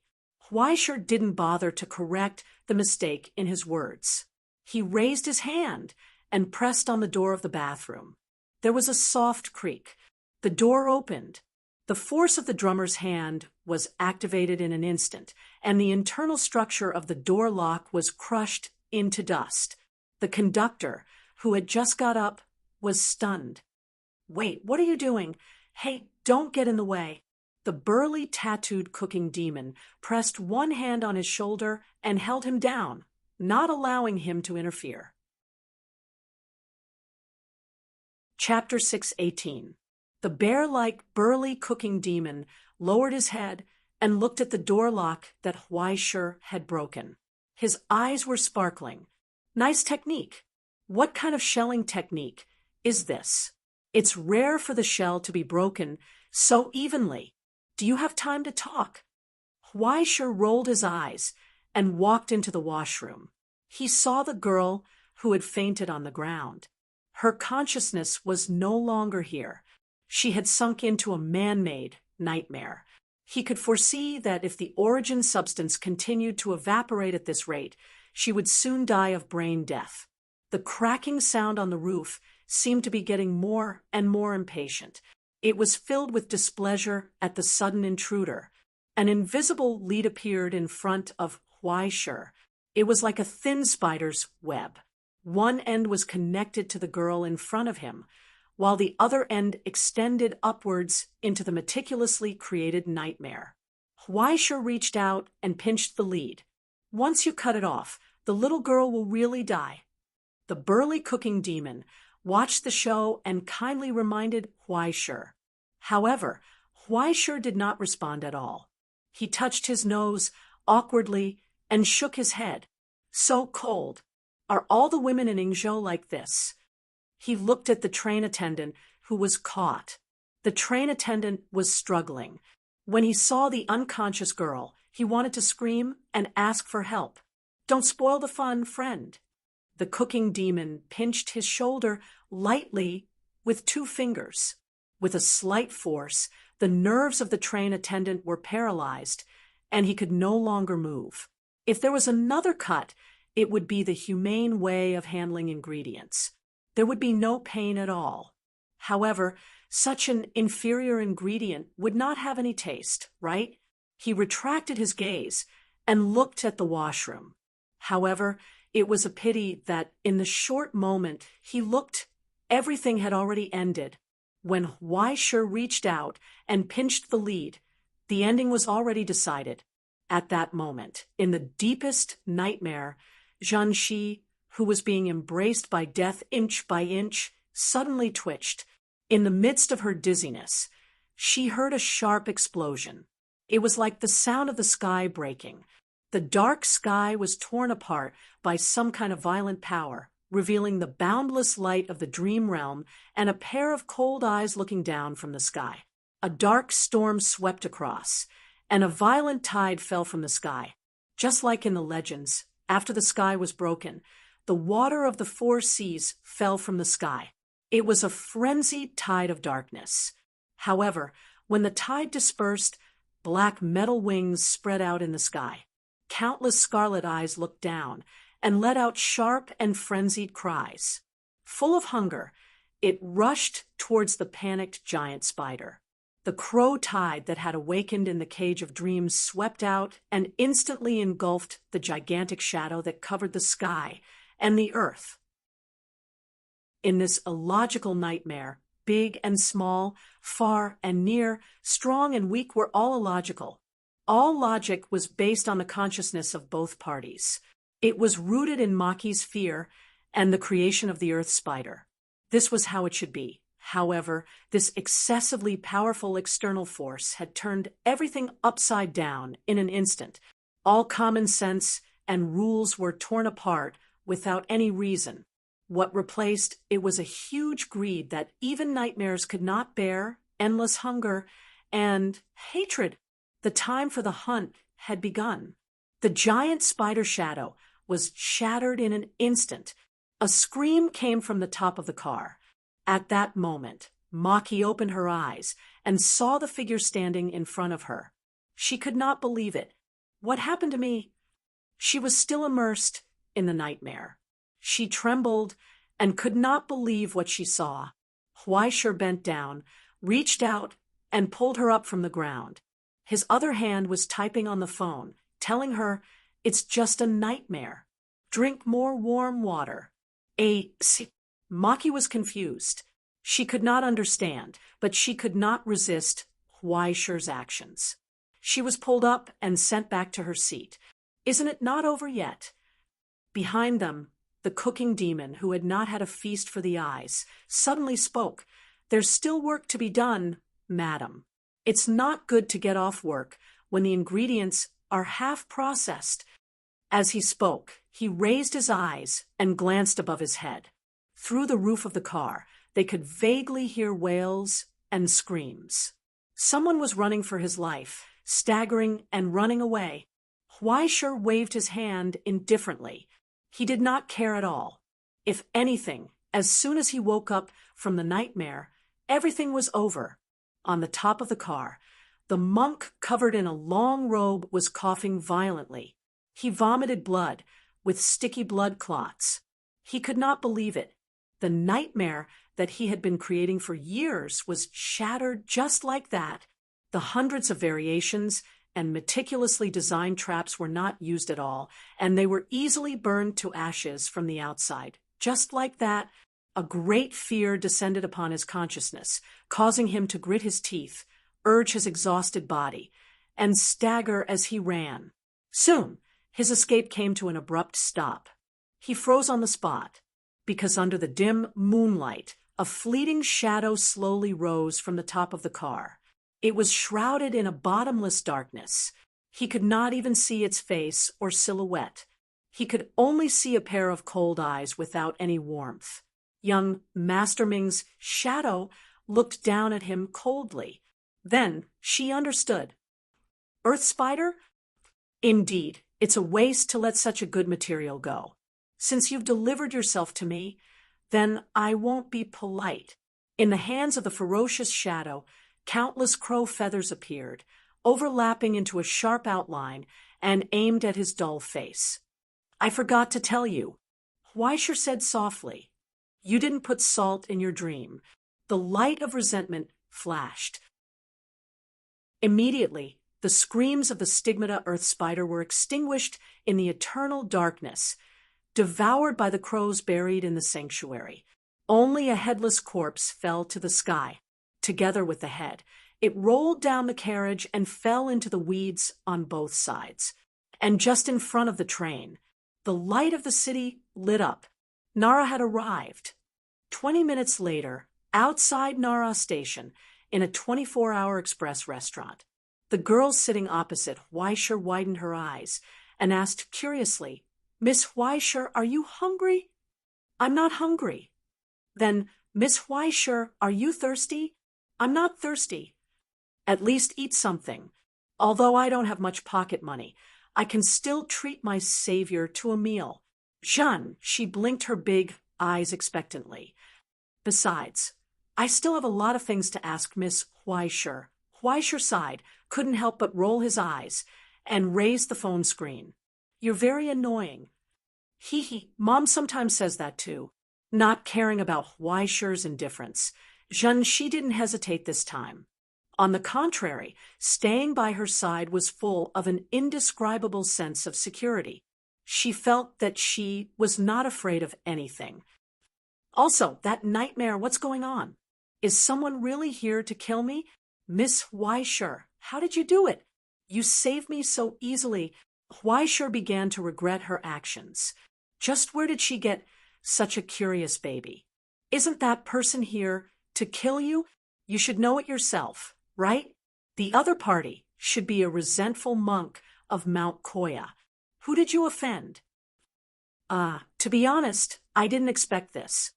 I thought no one would care about a character like me. Jeanne, she's expression stiffened, and her smile became forced. Although I know about the ascendants, I didn't expect that I would be involved in this kind of thing just by going through the process. Going through the process? Huaisher frowned and raised his hand. Your name? Jeanne Shinichi Ryumi. The girl puffed out her chest and introduced herself. 17 years old, a high school student. My hobbies are handcraft and painting. I'm a member of the track and field club. My future dream is to become a kindergarten teacher. I'm working hard for the university entrance exam. No, you don't have to tell me this. Huaisher quickly refused. Jeanne, she was stunned for a moment, and then she understood. That's right. After all, Miss Huaisher's figure. It's a pity. She's such a beauty, but she can't speak. Sure enough, there's no perfect existence in the world. Thinking that Miss Huaisher had lived alone in such an environment for so many years, Jeanne, she felt like her mother's heart was broken. Huaisher rolled his eyes again and began to have a headache. He felt that this woman had finally gone crazy, but her surname is Ryumi? That means she's a relative of Hupo's stinky sister. She's not even a ascender. She looks like a little girl from the countryside. How did she get involved in the struggle for ascenders? And she was even assassinated. What's going on with your family? According to Uncle Yanjing, because the original head of the family, third uncle, has been disqualified by the court officials and has been demoted, the Ryumi family is now without a head. The elders have decided to gather all those who are qualified to inherit the family and choose a new head of the family. Miss Huaisher, don't look at me like this. My family is also very powerful. Nonsense. Look at how you don't know anything. I probably know more about the Ryumi family than you do. You're also here to participate in the selection. It's just going through the process. My father's bloodline is already very thin. Although my name is Ryumi, I grew up in the countryside and have nothing to do with my family. If it weren't for the fact that my father passed away early, this kind of process wouldn't be my turn. Ryumi Maki shyly rubbed her hands together. I thought I could take a few days off and go to Kyoto to play. So, you didn't think about how dangerous the journey would be when you went out. You only thought about going to Kyoto to play after you were done? Huaisheng began to admire this person's carelessness. How could you jump into the pit without knowing anything about such a bloody matter? Hupo's stinky sister even knows how to use money to recruit people and find outside help from Doomsday. Why are you so brave? You're really sending yourself to the door. Huaisheng sighed, raised his hand, and asked again. Then, what's going on with the chefs and demons? Do you know about it? I've heard Uncle Yenjing mention this before. Ryumi Maki's eyes lit up. She excitedly moved closer and tried to put on a serious expression. To talk about this, we have to start from a few hundred years ago.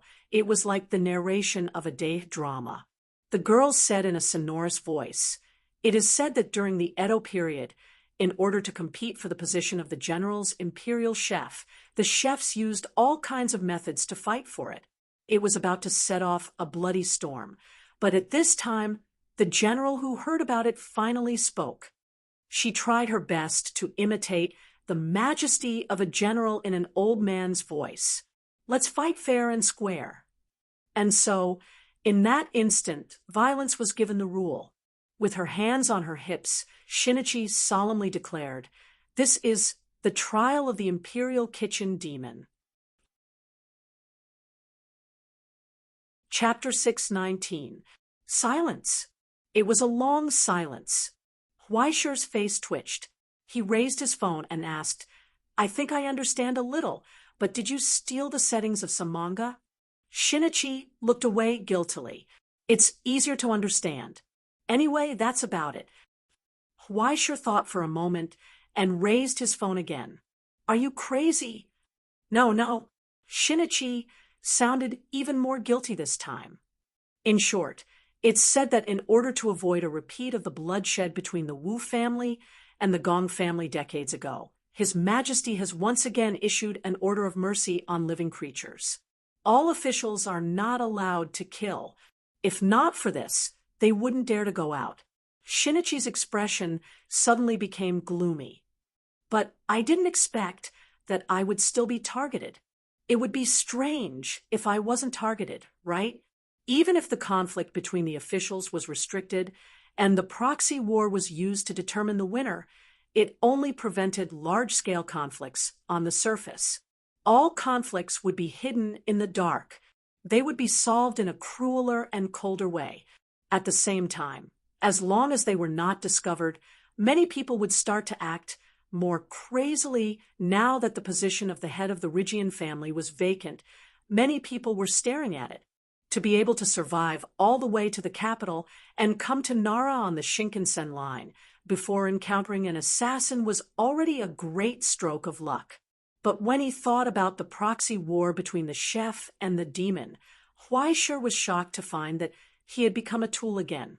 But it didn't seem to be anything to be scared of. He was used to it. What did the bloody conflict in Ingzhou have to do with him? Miss Huaishiki was just a cold and heartless cooking machine. Just when Huaisheng was calmly drinking tea, Shinichi Ryujian blinked and came over to him. She looked at him and said, "Miss Huaishiki, you're also an ascender, right?" Huaisheng didn't even want to answer. "Why don't you come with me to the Ryujian family?" Shinichi Ryujian grabbed his hand and didn't mind that the cup was hot. The Ryujian family must be short of people now. A powerful ascender like you can definitely make a lot of money. I say, "Miss Shinichi, I'm just an unknown ascender. Is it really okay for you to invite a wolf into your house? Besides, I've already been hired by your cousin. He was a person with ulterior motives. You're leading the way so smoothly that it's making me a little nervous looking at Weischer's silent appearance. Her expression gradually dimmed. Can't I? I don't care.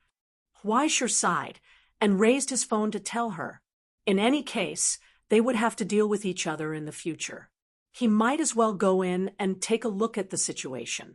While he was at it, he might as well eliminate this silly roe deer in front of him. The sooner he eliminated it, the better. It would be best if he didn't even have the slightest chance of being selected. Miracles attract each other. Similarly, calamities would also occur. For ordinary people, the further away they were from the ascendants, the safer they would be. This was because the higher the level of the stigmata, the greater the distortion it would cause to the surroundings. Don't you see a bunch of Tier 4 and Tier 5 monsters roaming the borders? And how, in the modern realm, once you leave your own area, you would be heavily monitored by the Astronomy Society. It would be like a criminal wearing ankle bracelets. Anyone would feel uncomfortable. Picking up a lousy book had caused his life to deviate so much.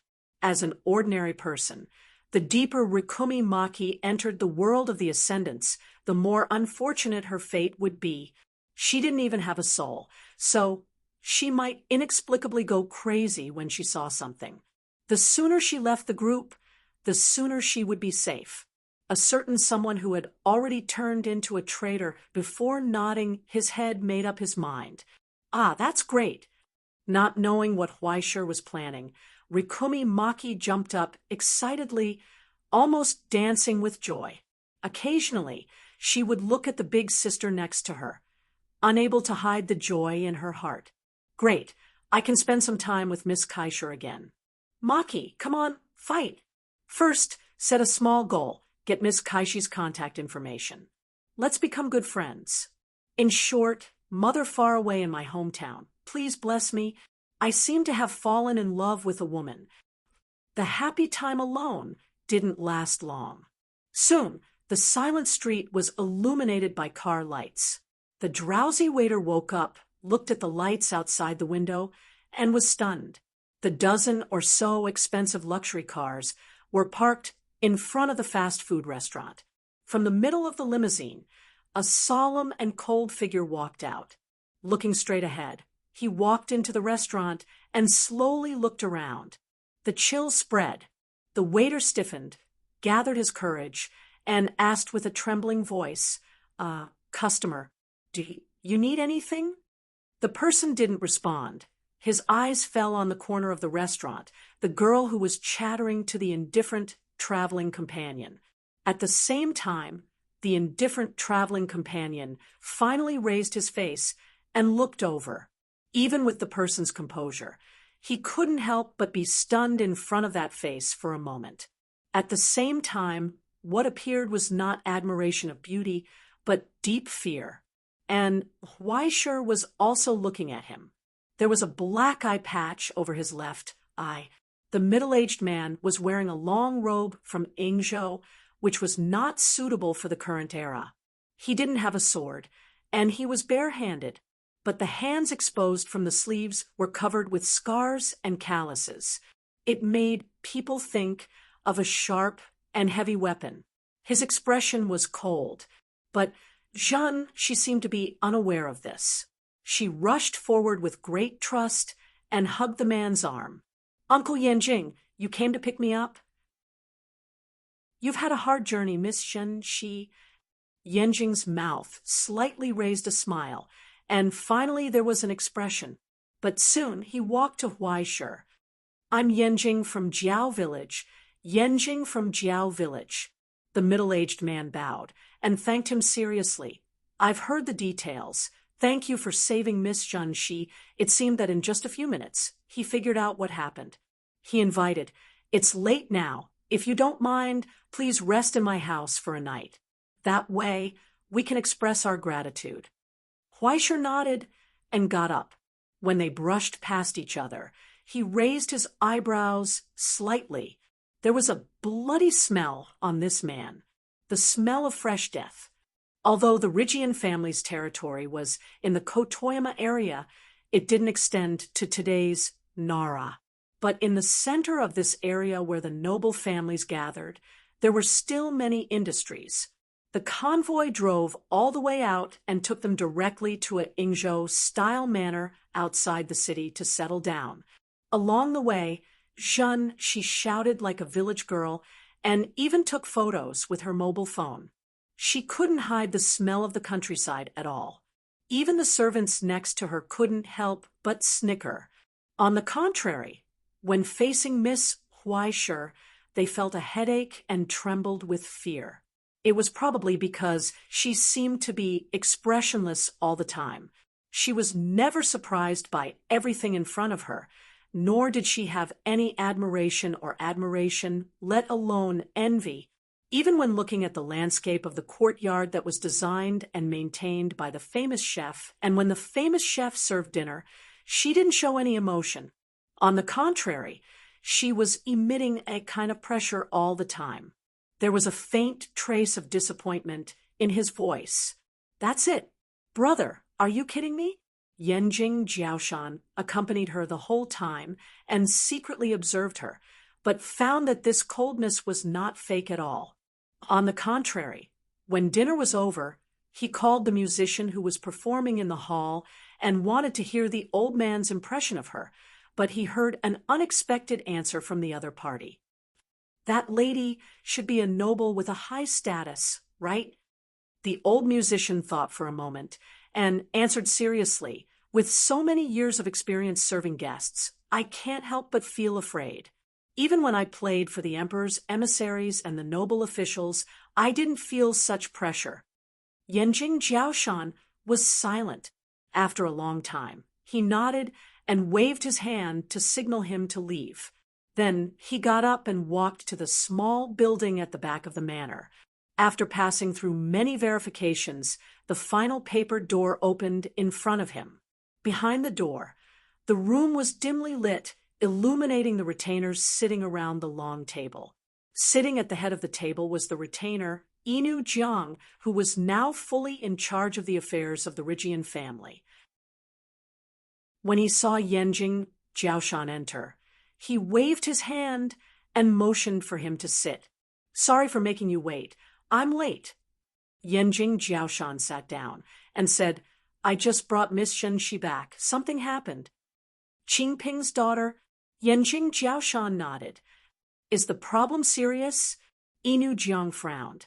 "I remember that Qingping only has one daughter. Nothing happened, right?" "It has been settled by someone." Yanjing Jiaoshan got up, took a step back, and then knelt down again. He sat down and asked for forgiveness. "It is my responsibility to leak the news of Miss Shenxi. Forget it. Who doesn't want to sit in the position of the head of the family? Even if it is the weakest competitor, if you can get rid of them, you must act decisively. Hey, that group of kids back then, one by one, they have become like this." Inu Jiang shook his head coldly. It was hard to tell whether it was praise or disdain. As for Zhenxi, he just sighed in pity. "She must be scared. If it wasn't for the looming hall ordering us to gather all the bloodlines, how could she be involved in this? With the blood of the Wu family, being weak is the original sin." He had seen too many similar tragedies. After understanding the situation, Inu Jiang asked, "That woman called Huaiji, have you found out the details?" "Not yet. It is said that she is a student of the Ivory Tower, but I always feel that there is something wrong, and it doesn't seem like a chance encounter. Whether it is a chance encounter or an ulterior motive, since she came to Rygian House, she is a guest of Rygian House. Don't let others laugh at Rygian House for having no etiquette." Inu Jiang pondered for a moment and said, "Treat her well, then give her a generous gift and send her away. Now is an eventful time. It is not convenient for her to stay for long." In the silence, someone suddenly asked, "What if she doesn't leave?" Inu Jiang did not answer. What else did he need to answer? If he couldn't drive her away, she would be an evil guest. This topic ended here. Next, was the urgent matter that needed to be solved before the heirs arrived.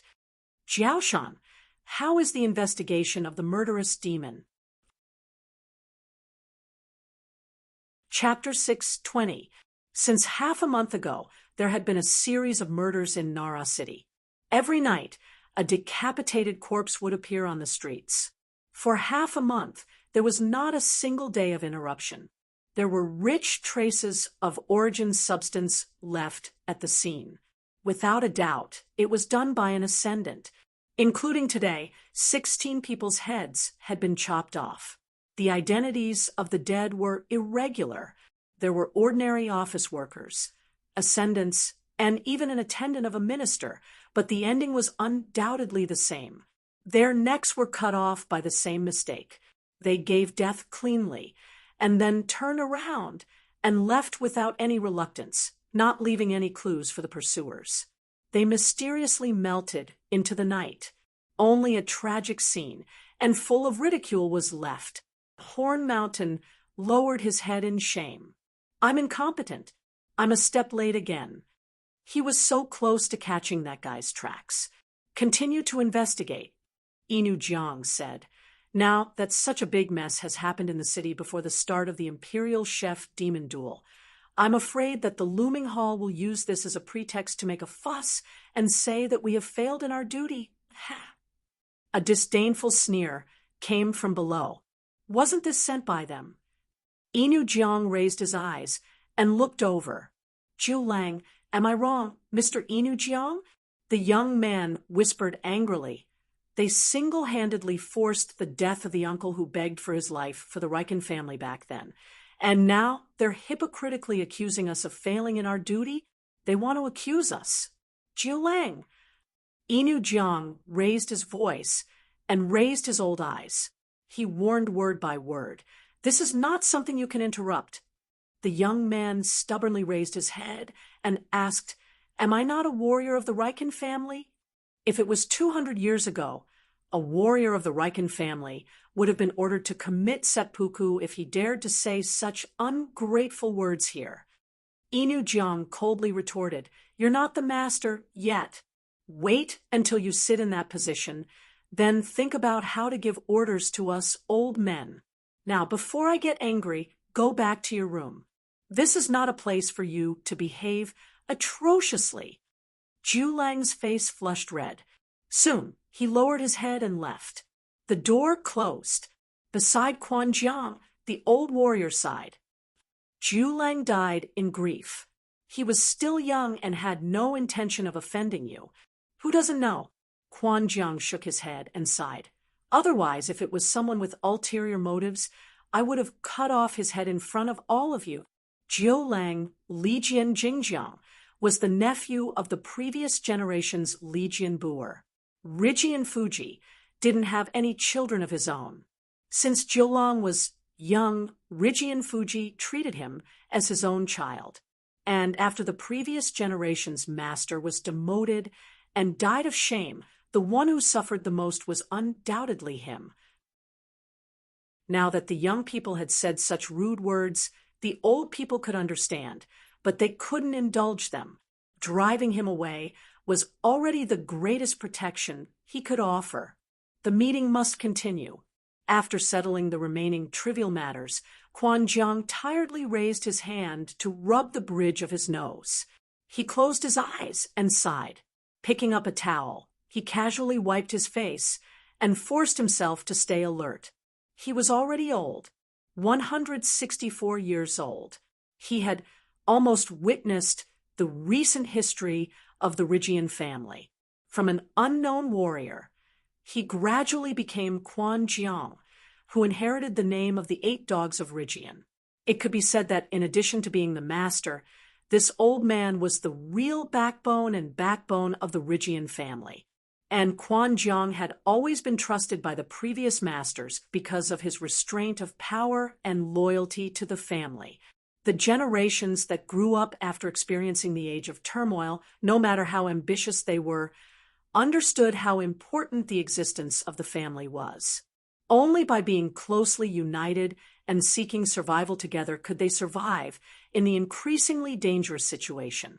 Unfortunately, the young people today didn't think like that. Since the previous generation, the struggle had been out of control. Now, as the general gradually took over the emperor, everyone in the entire Ingzhou was swaying in the huge political vortex. It was difficult for them to control themselves. No, it should be said that the moment the country's door was opened by the Black Ship of Rome, the era had changed. After resting for a moment, he forced himself to stay alert and looked at the 7 people around him. The 8 dogs of Rhigion. Now, the 8 retainers of the Rhigion family, who held different rights after losing the master, the 8 people who could represent the Rhigion family were all here. After a few days, I believe everyone already has a list in their hearts, right? In the silence, the warriors who were no longer young slowly nodded and shared the information they had investigated. In the end, they might become the next master. At the front, needless to say, was the adopted son of the previous master, Jiulang Rhigion Jiujing. Then, it was the younger brother of the previous master, Rhigion Jiu, who had hurriedly returned from America. The person in charge of Rhigion Jiaguanshan Group, Rhigion Jiujing, Rhigion Zhengping, from the Russian Federation. In the end, the last son of the Rhigion family, Rhigion Hupu. It's ridiculous. During the banquet, an elder roared angrily, the daughter of a sinner who betrayed Ingzhou and was exiled to Dongxia. The looming hall actually recognized her talent. A bunch of idiots. What on earth are those guys thinking? Quan Jiang raised his eyes and said calmly, Hupo's father is also someone who sacrificed for the family. In my opinion, she's no different from the other juniors. They're all children of the Rhigion family. Mr. Quan Jiang, don't you understand why she's here? Could it be that her purpose is different from the other people's? Quan Jiang raised his voice and asked back. He looked around solemnly. Since she's the blood of the Rhigion family, she's qualified to inherit the position of the master of the Rhigion family. Everyone, don't lose your duty. Everyone lowered their eyes respectfully and no longer objected. In the silence, Quan Jiang suddenly couldn't help but sneer at himself. He was the one who exiled Hupa back then. At this moment, the others probably scolded him for being old and confused, right? But at the same time, in his eyes, there was no difference between Rhigion, Hupa, and the other juniors. As for why the looming hall would recognize her bloodline and an exiled person in the Social Security Bureau, he could roughly understand the consideration behind it. There was no other reason. It was simply the balance of two evils. It wasn't because of some noble and pitiful reason to give a sinner a chance to prove themselves and atone for their sins. It wasn't because they believed that Hupa would emerge from the mud without being stained. It was purely because she reaped what she sowed, the result of having no power outside and gradually losing control inside, denying the blood of the Chinese and rejecting the infiltration of the Dongxia lineage, which result was more serious. No matter what Rhigion, Hupa did, there was no doubt that she had the direct bloodline of the master of the Rhigion family. At the same time, she was the Orthodox Chinese. As for the possibility of colluding with external powers, were there few people who colluded with external powers? Each and every one of them was like a wanderer waiting for a good price. It was despicable. And now, among the successors of the Rhigion family, who knew how much sand had been mixed in, who knew how many people had already chosen a side for themselves, General, His Majesty, various ministers, and even others in a mess, when they chose the cooking demon to represent them in the duel, they themselves had already become the representatives of others. But what does this have to do with us old people? Quan Jiang lowered his eyes and lowered his head to look at the bland tea in the cup, shaking his head mockingly. You say it as if the Rhigion family can still decide on their own. He made it sound as if the real House of Insight could still exist after this turmoil. He closed his eyes. He sighed tiredly. The next day, noon. In the Ingzhou-style banquet hall, there was complete silence. It was clearly the most lively time for lunch, but the people sitting behind each seat were expressionless. Those old people were eating in silence, and when the young people looked at each other, their eyes seemed to be able to produce sparks. It was clearly a banquet meticulously prepared by a famous chef, but it was tasteless. Only a country bumpkin was still wolfing down his food and surfing Twitter mindlessly. He was so amused by the funny artist that he burst into laughter. After eating, he wiped his mouth and slowly moved to the side of the beauty next to him like a hamster. He tugged at her sleeve. Miss Huaiji, I heard there's a hot spring behind. Jeanne, she blinked her big, curious eyes. After lunch, let's go to the hot spring together. Under the strange eyes of the others, Huaisher couldn't help but want to sigh.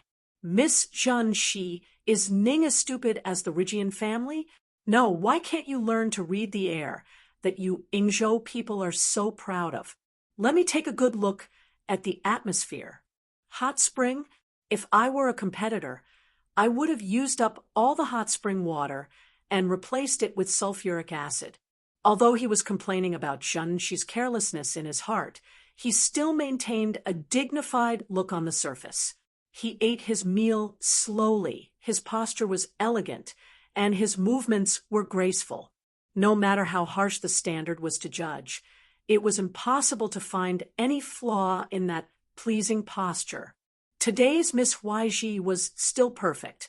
She was only wearing the guest bathrobe sent by the attendants, but it was as if she was wearing a gorgeous Tang suit, constantly exuding an indescribable charm to the surroundings. The iconic cowherd business smile that he learned from old Lu was changed here.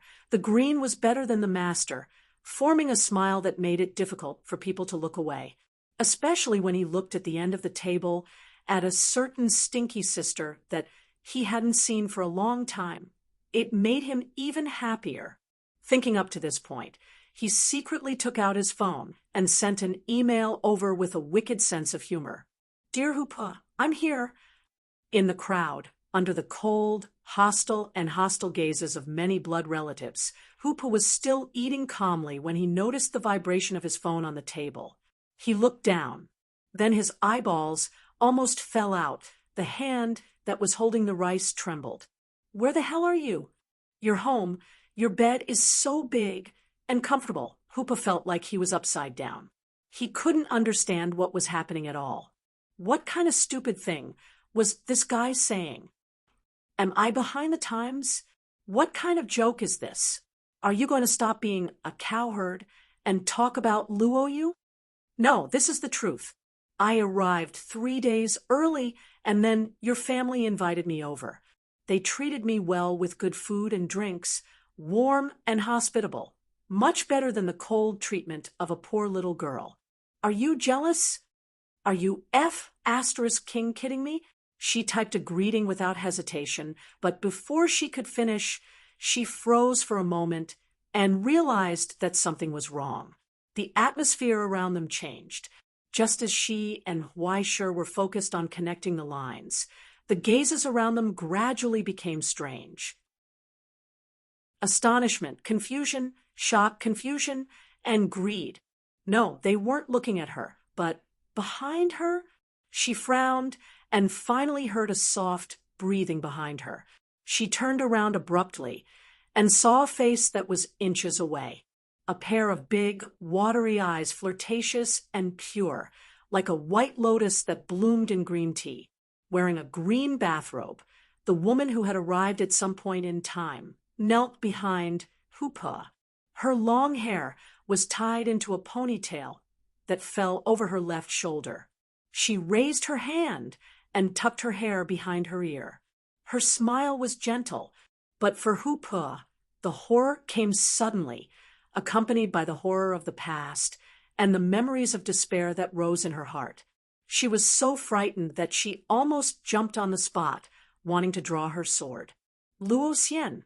No, this is at that moment, under everyone's gaze. Miss Huaisher bent down slightly and intimately leaned close to her ear, greeting her with a deep voice that she hadn't heard in a long time. Are you stupid, stupid sister? Chapter 6:21. One day, under the cold and hostile gazes of her family members in a family that she was already unfamiliar with, Hoopa suddenly met a stunning beauty that she had never seen before. Then, this beauty walked towards her with a smile that was thick with shadows. Beside her ear, she used an extremely familiar and annoying voice to say, "Are you dumbfounded, stinky sister?" It was as if she had been punched in the chin. Even Hoopa couldn't help but feel her vision go black. She was utterly defeated in front of this overly fantastical reality. She was dumbfounded. What the hell? She felt like she was going to split open. Similarly, little True Hope felt like she was going to split open. Right in front of her, at the other end of the long table, the person she had a crush on and her cousin, whom she hadn't seen for many years, were leaning against each other. They were so intimate, chatting and laughing, and even seemed to be talking. So happy, so familiar, as if they were a match made in heaven. And she was just a stinky brother who didn't even have the chance to be a third party. She curled up in the corner and couldn't help but want to wipe her tears. So petty. Then, in front of everyone's eyes, the two girls who were warm and harmonious with each other smiled and whispered to each other.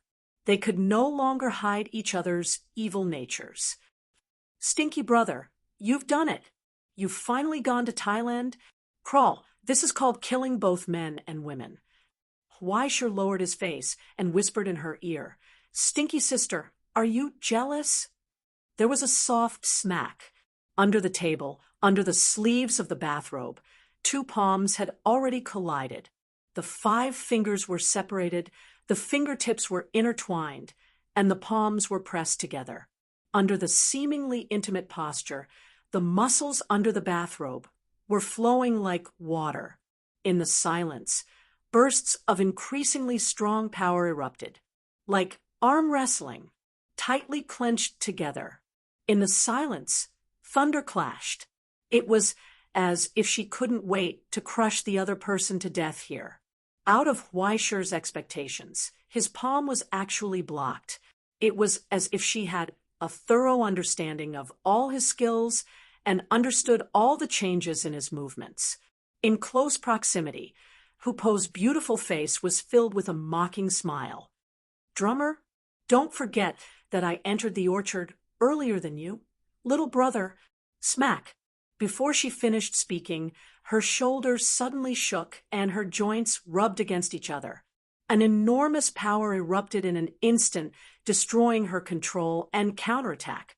She regained control of the situation. He pinned her wrists to the ground. "That's it. That's it. That's all." Huaisher chuckled. "Then wouldn't I have to clean up the sect on behalf of the founder today?" Oh, although she said that, she didn't tear apart the disguise of intimacy between the two of them. Instead, she took the initiative to let go of her hand. After all, he wasn't a demon. How could he do anything to the pitiful little Amber in public? In the past few years, Hoopa's teamwork had improved at an incredible speed. Huaisher was afraid that if this continued, he would fail. After all, his specialty wasn't in the field of hand-to-hand combat. If he really had a dagger, he would have killed his stinky sister in 2 rounds. How would he give her the chance to be arrogant? "All right, if you think you can do it, let's have a try." Hoopa spoke into Huaisher's ear in Dongxia language with a strong regional accent. "Don't leave after eating if you dare." The fight was over. Miss Huaiji, who had won, snorted in disdain. She got up with a smile and left, leaving the loser behind to return to her seat. Then, she noticed that she was still petrified. She didn't know what had happened. "Are you sick?" No, I'm not." "She seemed to be shocked. She hurriedly shook her head and looked at Miss Huaiji beside her. Then she looked at her cousin, who she hadn't seen for a long time. Her gaze moved back and forth. After a long time, she gathered her courage and asked, "Miss Huaiji, you can talk, right?" Huaisha wanted to roll his eyes. "So, is that what you're paying attention to? Shouldn't you be suspecting that there's something going on between me and Hoopa?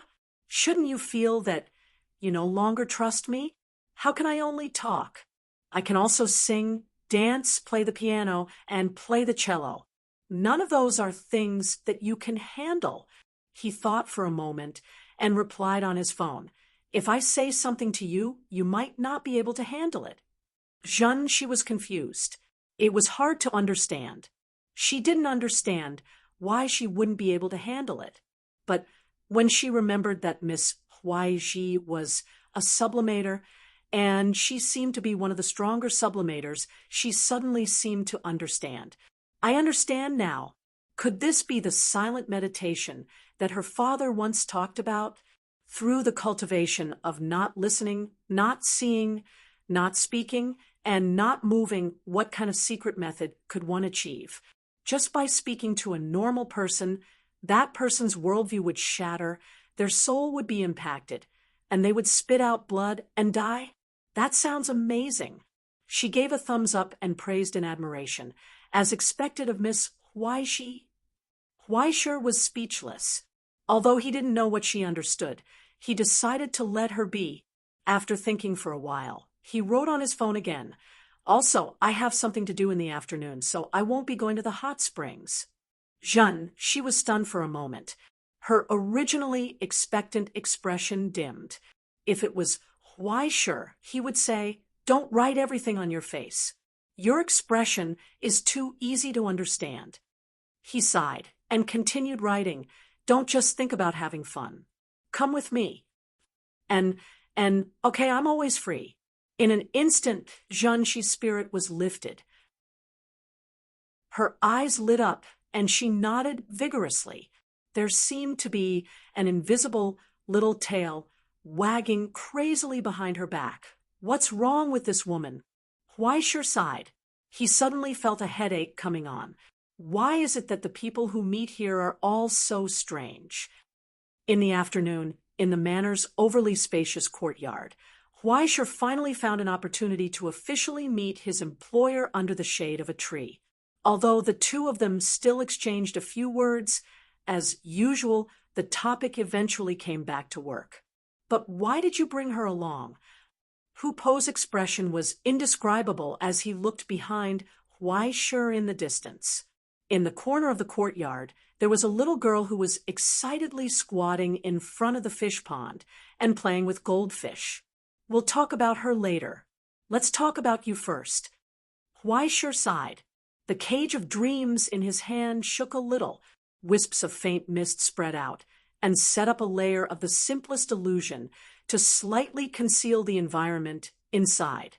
Although he wasn't very proficient in the dream world, he was still able to slightly modify the scene. In the eyes of others, the two of them were just talking under the shade of a tree. Huaisha had already sat down on the ground. He lifted the hem of his bathrobe and scratched the itch on his calf. Then he took out a cigarette from his pocket and lit it. Finally, he didn't have to worry about disguising himself anymore. "Tell me, what's going on with your family? It's like there's a problem with each family." Speaking of this, Hoopa was no longer in the mood to mock Huaisha. His expression became disdainful. What else could it be? It's a problem left behind by history. The sins of the ancestors of the past few generations can only be repaid by the descendants. Since 200 years ago, the Rygian family was famous for not taking sides. They relied on their special status and power to please both sides. They didn't want to offend either side.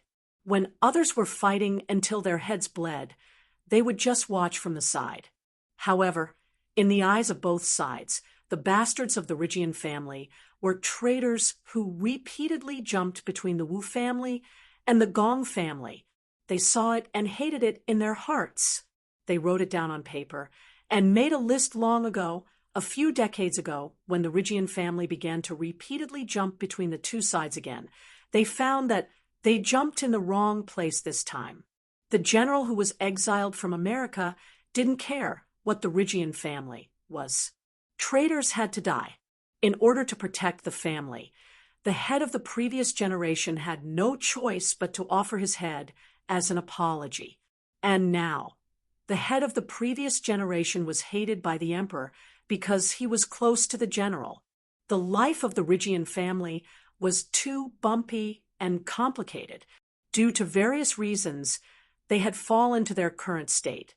They had become an empty shell. Just by looking at the candidates for the head of the family, you can tell that the Rygian family is hopeless. Hupa sneered. Other than the emperor and the general exerting their influence, Rome, America, Russia, Doomsday, except for the Indians who don't have much initiative and the Egyptians who like to be autistic, almost all the other major families have a hand in it. The strongest competitor, the adopted son of the previous generation's head, Jiulang Rygian Jing Jiang. Oh, no, I have to call him Jiu Jing now. After my second uncle died, he changed his name. Now, he has fully sided with the general. The supporter behind him is the American capital that has long been drooling over the Rygian family's Kansan port. Honest man shipping. Huaisha raised his eyebrows. Just like how Honest Monk wasn't honest at all, Honest Man Shipping wasn't an honest man either. If they were really kind and honest, they wouldn't be a giant trust company that controlled more than 40% of the border and logistics. At the same time, the elders in the family had already taken his side when they saw injustice. The current Jiu Jing could be said to be the most legitimate and most popular successor to the head of the family, and the head of the Rygian family's Kansan group, Rygian Bujing, who controlled the family's internal financial power, secretly colluded with the looming mansion. At the same time, he had dealings with Rome's Minerva technology, the big brother Rygian Zhengping, who interrupted his study in the Russian Federation and hurriedly returned, supported by the Russian Federation's Constantine Trading Group. In Hu Po's concise introduction, Huaisha quickly straightened out the complicated situation in the Rygian family. It was like layers of matryoshka dolls. The agent companies that had deep relationships with the major families chose their agents in Ingzhou, and then the agents of the agents found their helpers to fight the agent war for them. It was really F*** enough. It's time to ban matryoshka dolls. Huaisha pinched the cigarette and looked up at her. Then what about you? Suanio can't let you come empty-handed, right? Hupa glanced at him and didn't hide it. She answered directly, Taiching Heavy Industries.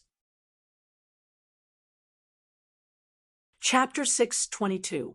It really was a meeting of the gods. Taiching Heavy Industries. It was a famous military cooperation enterprise in Dongsha. It was a giant heavy industry group created by the previous generation's master, Lu Wu. It was a huge capital consortium that spanned across the present world, the border, and hell. Huaisha's expression twitched. He suddenly slapped his bare knee and said in a trembling voice, Old Tai, this is not easy to handle. You have to pay more. That's not easy to handle? Hupa glanced at him and snorted, There's something even more difficult to handle. I can't believe it. What did you do, you bastard? She glared at Huaisha with resentment. Finally, she looked at the back of a person who was happily playing with goldfish by the pond. She let out a long sigh. She had nothing left to lose. Forget it. Since you've gained her trust, then you can be Zhen Shi's agent.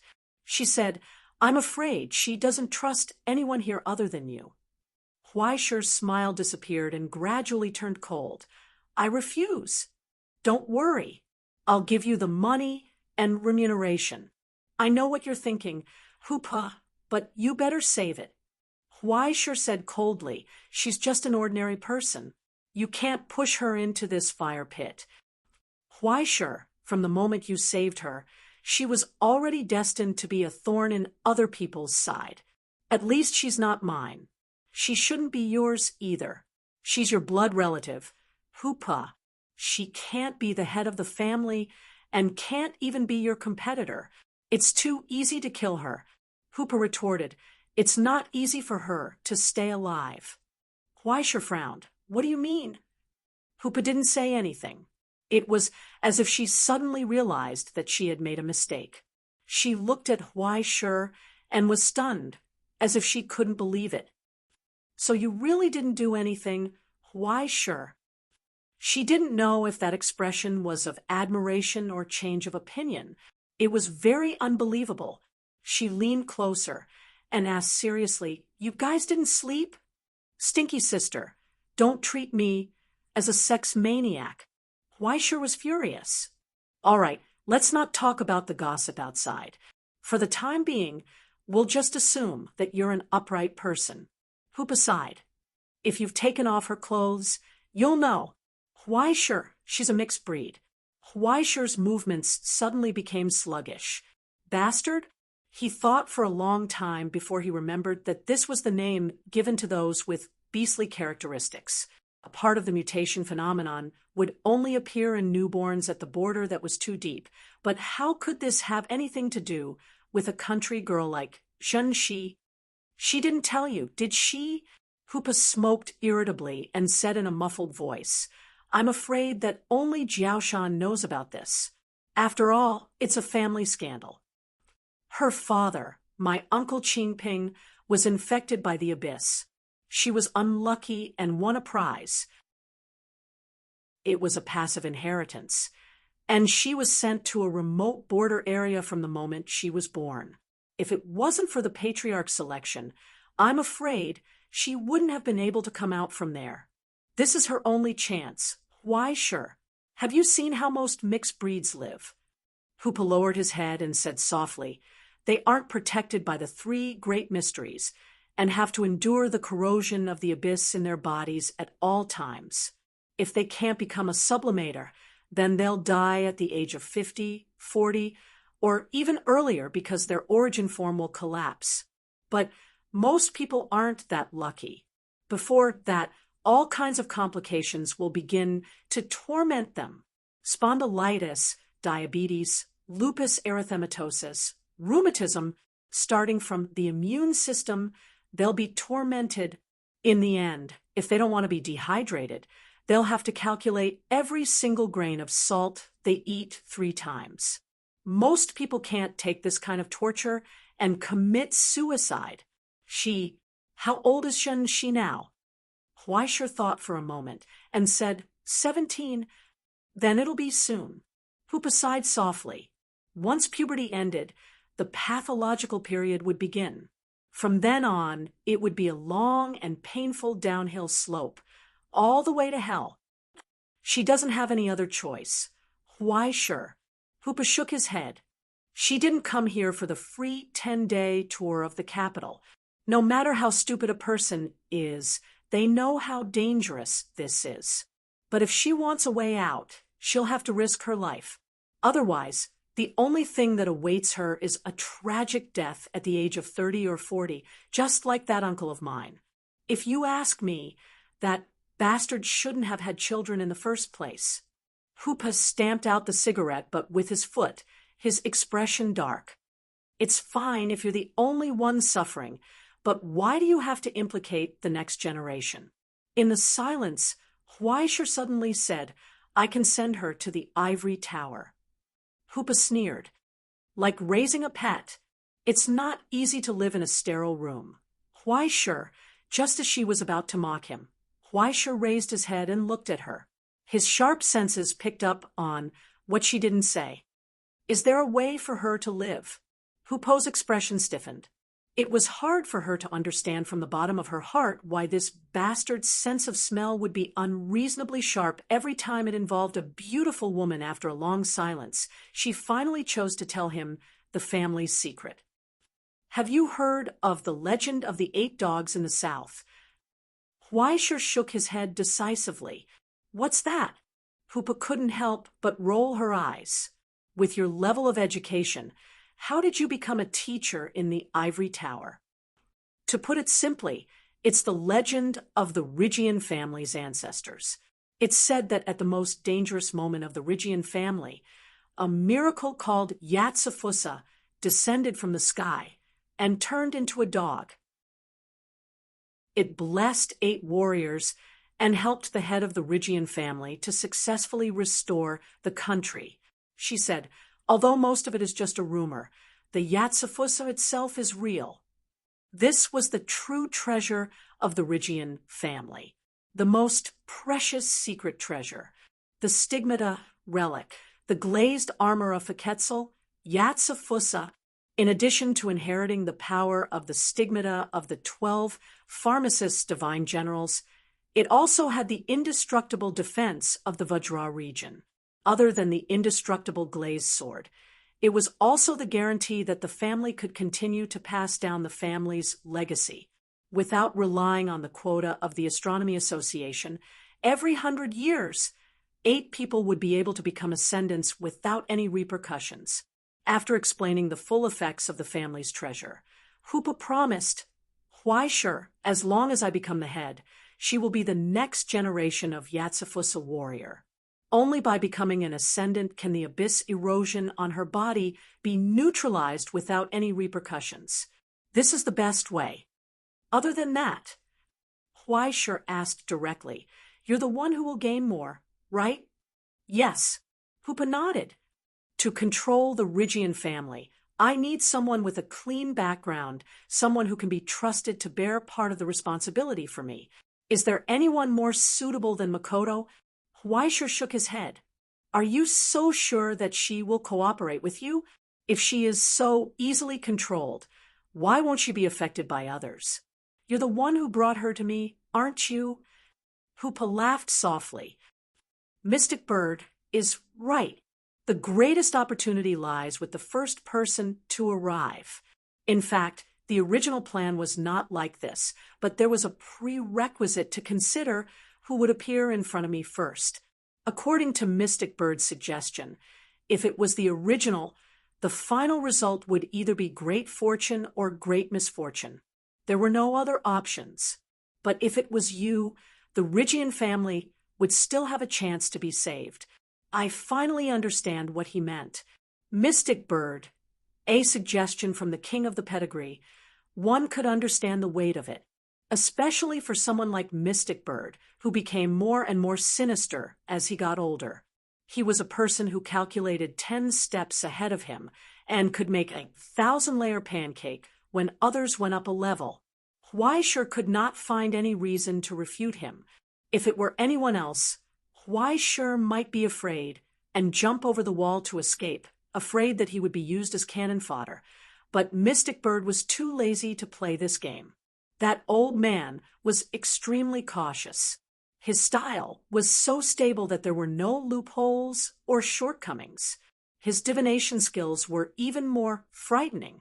Between a sure profit and no loss, he could firmly occupy the latter and maintain a relatively small profit. Only he would never take any big risks. As a tool of the Dongsha pedigree, at least his safety was guaranteed. There was no such thing as being unlucky and suddenly dying on the road. But the problem was, what does he want to do? Huaishur asked. "I don't know." Hoopa shrugged. "But it definitely has nothing to do with the Astronomy Society or the Ivory Tower. It won't affect you at all. Or do you think this is Mystic Bird's scheme?" As she spoke, she could not help but glance in the direction of the capital. Her tone became somewhat mocking. For this kind of thing, there's no such thing as a one-sided passion. Huaishur sighed. "You're willing to be a puppet? Don't make it sound so bad. I'm just a tool." Hoopa waved her hand indifferently.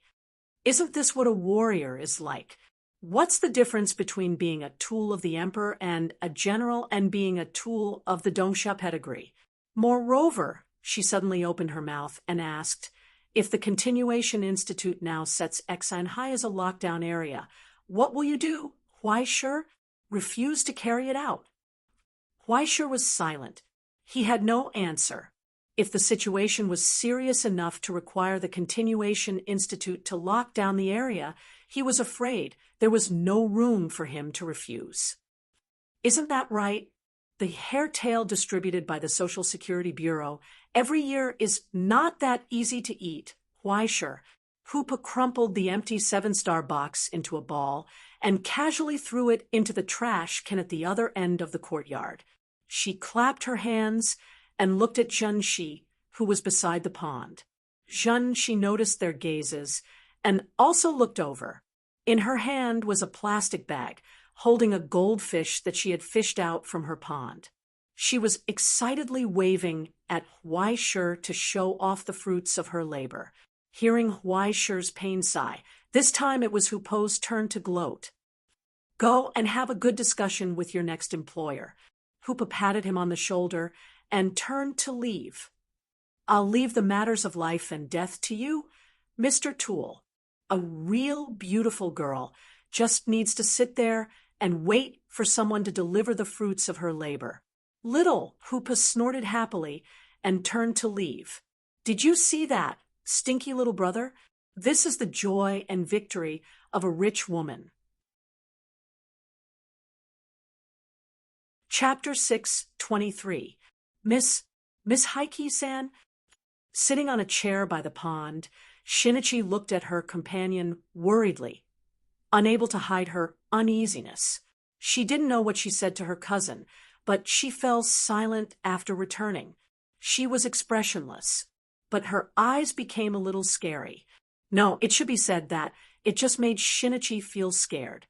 It wasn't fierce, nor was it gloomy. It was calm as usual, but different from before. They became so far away, like the mirage and rainbow light floating on the horizon. It made people feel that they couldn't touch it even if they spent their whole lives. Huaisher's thoughts were interrupted. He sighed and raised his phone. Shinichi, do you want to join the competition? She stood rooted to the ground, stunned. It was as if her lie had been exposed. She was at a loss and wanted to run away, being stared at by those eyes. The habitual smile on her face gradually disappeared. She lowered her head uneasily. I haven't thought about it yet. I don't want to use Miss Heike-san. I'm sorry. I wanted to say it earlier, but I can't think of anything to pay for it. I'm sorry. When he said this, his tone became hurried, as if he was afraid that she wouldn't believe him. He looked at her and explained in a panic. Only this, please believe me. I've never thought of using you. She couldn't finish her sentence. She lowered her head. Huaisher shook his head and handed over his phone. Have you considered hiring me? The girl was stunned. Unbelievable. She looked down at her phone, then looked up at him, then looked away in panic. The fingers behind her back were twisting uneasily. But I don't have money. No, of course I don't mean to ask Miss Heike-san to do anything for free. I mean, can I give you an you? No matter how much it costs, I'll pay you back in the future. Then, the courage and confidence she had just mustered was shattered in front of the new number on the phone.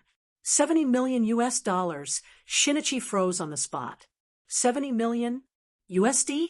So much. Even if it was $70 million, she didn't dare to dream of such a thing. He worked in a convenience store, and his hourly wage was 800 yuan. However, he only worked for 4 hours a day and 4 days a week. If he worked part-time at the ramen shop, he would earn 640 per hour for the night shift.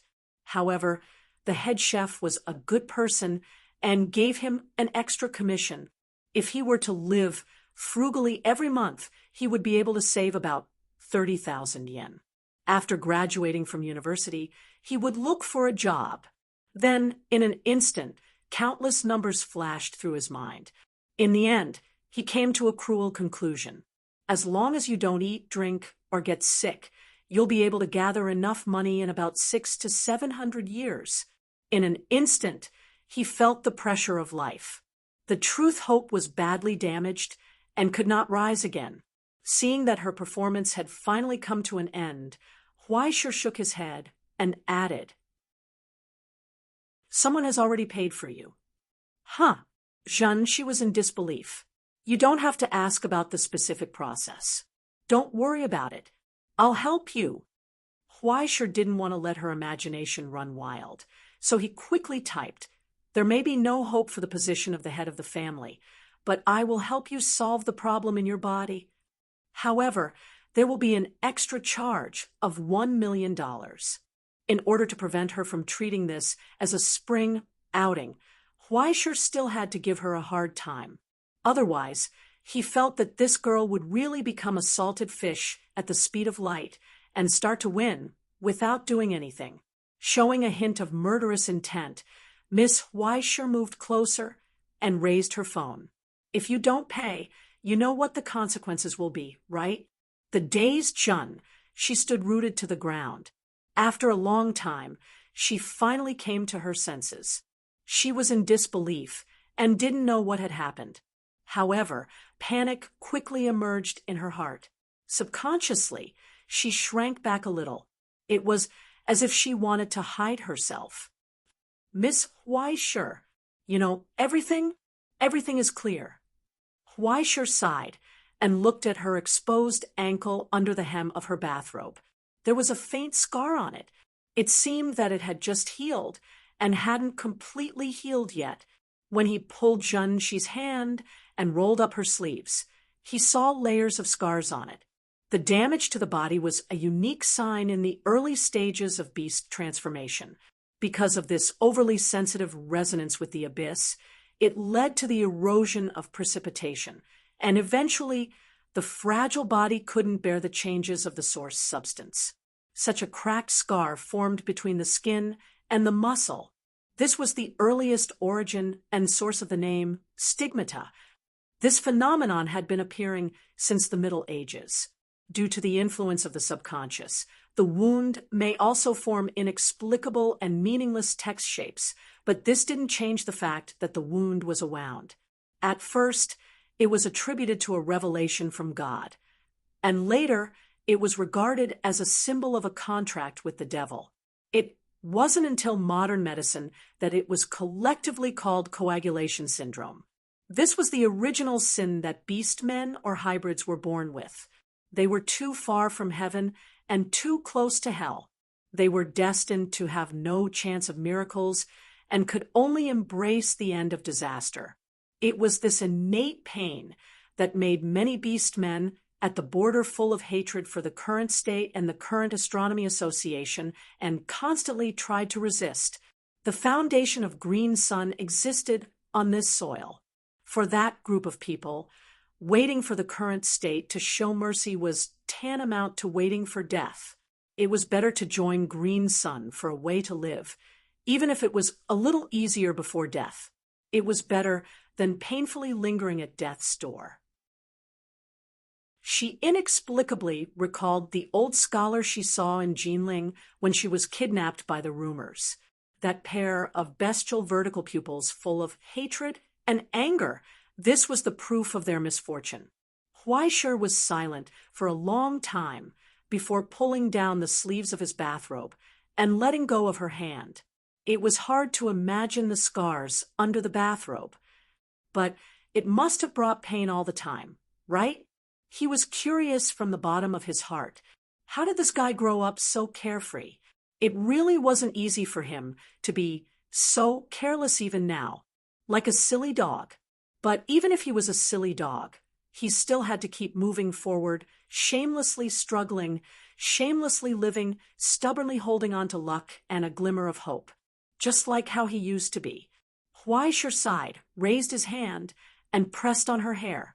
Jeanne, she looked up blankly, looked at the pair of eyes in front of her, and froze in place. There was no sympathy or pity as she expected, nor was he shaken by the pain on her body. But that quiet gaze made her feel exceptionally at ease. It was as if someone was by her side. Someone would stand by her side and stare at her in a sorry state, without encouragement or pity, just waiting for her to continue moving forward. just looking at him like that. It was as if the loneliness was dispelled, like sunshine. Just looking at those eyes, she felt that her efforts all this time were not in vain. No matter how ugly the struggle was, it would not be without results. In the silence, she lowered her head and could no longer hold back the tears of grievance. She hugged her friend tightly, choked, and cried out loud, like a child who finally found her way home. In the end, when she came back to her senses, tears and snot had already completely ruined Miss Paper's chest, and she confirmed again that Miss Paper really did not have any cup. Just thinking about it made her sad. She was so pitiful. If possible, she wanted to share some of her own with her. But before that, shouldn't she apologize properly? "I'm sorry, Miss Shi, I'm so sorry. I'll help you wash it off. Please leave it to me. There won't be any problems." Right in front of her room, she bowed her head and apologized profusely. She grabbed his sleeve and invited him in. "I still have 2 sets of clothes to change into, if you don't mind." Huaisher raised his hand and knocked her on the head. Without hesitation, these clothes were prepared by the Rakimi family for their guests. So why was she in such a hurry? She even dragged her to change clothes, so she was probably in a hurry to see something indescribable and terrifying. He casually stuffed her back into her room. Then she went back to her room to change clothes. She changed back into the little dress that Russell gave her. That bastard. He must have planned this for a long time. The size was completely suitable, and it actually looked pretty good when she wore it. Paired with Tongi's makeup, it was really pleasing to the eye. Look at this otherworldly and elegant temperament. Look at this lovely face, and a pair of big eyes that could speak. Miss Huaishiki-san was still impeccable today. Like hell. Huaisher felt like his eyes were going blind. If this continued, he was afraid that he would step onto a terrible wrong path. The influence of young Master Ming's stigmata paired with women's clothing was too terrifying, and he was actually starting to get used to it. He could only hurry up and settle this mess here. Soon, he could say goodbye to women's clothing and return to being a popular teacher in the ivory tower, Nanbo Bay. But the more he encouraged himself, the more Huaisher felt like he was planting a flag. Then he thought about great Master Ming's transformation and felt a headache. It seemed like the plan to collect stigmata and calamity had to be put on the agenda. Just as he was deep in thought, there was a knock on his door. It was an impatient and rude knock on his door, urging him to open the door quickly. After the door was opened, a few guests with ill intentions were revealed. They were obviously ascendants who had been through many battles. Their expressions were fierce, and they were ready to fight. But when they saw that the person who opened the door was such a beauty, they were instantly stunned. Behind them, a man who seemed to be in charge walked up and glanced at Huaisher's body with an unpleasant gaze, almost drooling. However, when his gaze fell on Huaisher's chest, he quickly felt regretful. It was as if he was heartbroken. "Mother Asterisker, why are you so upset?" Huaisher's gaze became colder and colder. "Miss Huaishiki-san, right?" The leader looked at his face and smiled strangely. "Fourth young master invites you over." Chapter 6:24.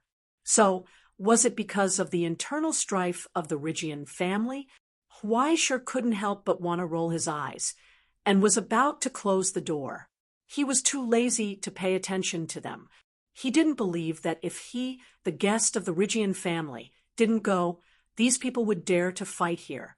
But before the door was closed, the man with the staple food took a step forward and grabbed the gap of the door. His smile became more and more strange. "Miss she has already arrived and is waiting for you there. You don't want anything unpleasant to happen, right?" Amidst the silence, Miss Susie's movements stopped in place. She raised her eyes and stared at him. After a long time, a smile that made them feel uneasy appeared on that pretty face. The middle-aged man's face twitched slightly. He suppressed the inexplicable uneasiness in his heart, stepped aside, and pointed to the back. "Please, madam." Although the process was full of twists and turns, the target didn't resist in the end, but very obediently followed behind them. The middle-aged man who led the way walked in front, looking happy. It seemed that what they saw in the courtyard was not a show. This woman and that bastard Jin, she really had a deep relationship. Otherwise, she wouldn't be so obedient. Unfortunately, she was caught and fell into the hands of the fourth young master. Perhaps, in the future, there would be another plaything. Huaishur, who was walking behind, felt more and more obvious dangerous atmosphere, and his eyes gradually calmed down. Obviously, the fourth young master's status in the Rygian family was not low. There was an independent courtyard, and it was heavily guarded. There were all kinds of security measures. Unfortunately, the fourth young master should be more than ordinary incompetent. He had such a high status, but he didn't have any supporters behind him. Even if they wanted to find an agent, the big conglomerates would have a vision, and they wouldn't want to find a useless person. This kind of bluff could scare a country girl, but in front of Huaishur, it was so boring that he couldn't even smile. It was not worth mentioning. Not long after, he saw the fourth young master in the hall. There was still an unpleasant smell in the air that couldn't be washed away. Thinking of the two women who left the room in a hurry, it was not difficult to guess what happened here. Huaishur's expression suddenly became contemptuous. "Welcome, Miss Huaishur." The fourth young master stepped forward and extended his hand. "Ever since I met you, I've been looking forward to meeting you." After walking closer, his gaze became even more fervent. Even though they had already seen each other during lunch, they were still stunned when they saw each other again. It was hard for them to look away. She couldn't help but lick her lips and greet him politely. It was just that no one cared.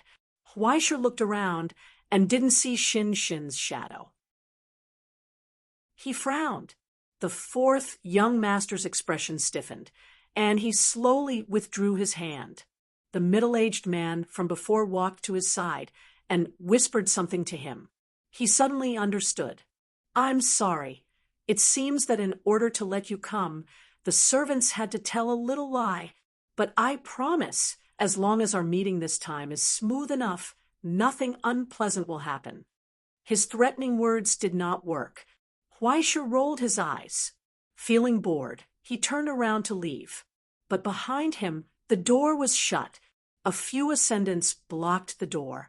Their eyes filled with eagerness. They could not wait any longer. Seeing that this stinky woman didn't know what was good for her, the fourth young master sneered, turned back to the sofa, crossed his legs, and said mockingly, "Although I don't know what kind of relationship you have with that bastard Shin, but you better understand that this is the home of the Rygian family. Not just anyone can cause trouble here." In silence, Huaishur shook his head and couldn't help but sigh. What was about to happen next was likely to be a delightful plot. The premise was that Miss Huaiji was really as pitiful and weak as they had expected.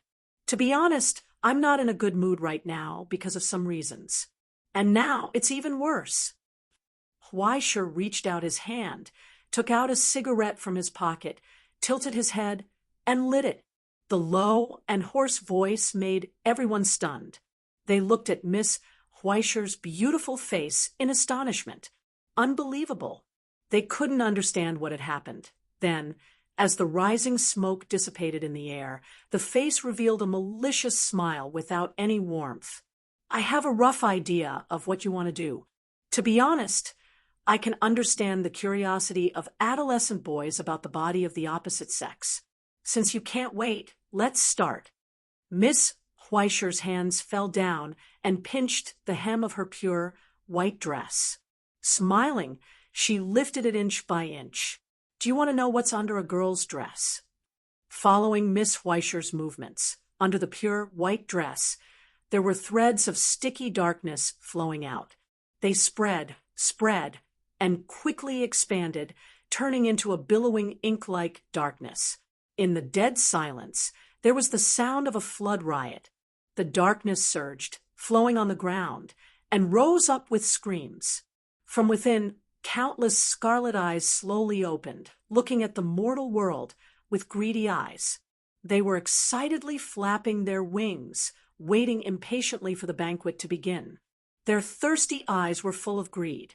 At this moment, along with the lifting of her skirt, an indescribable nightmare rose from the darkness.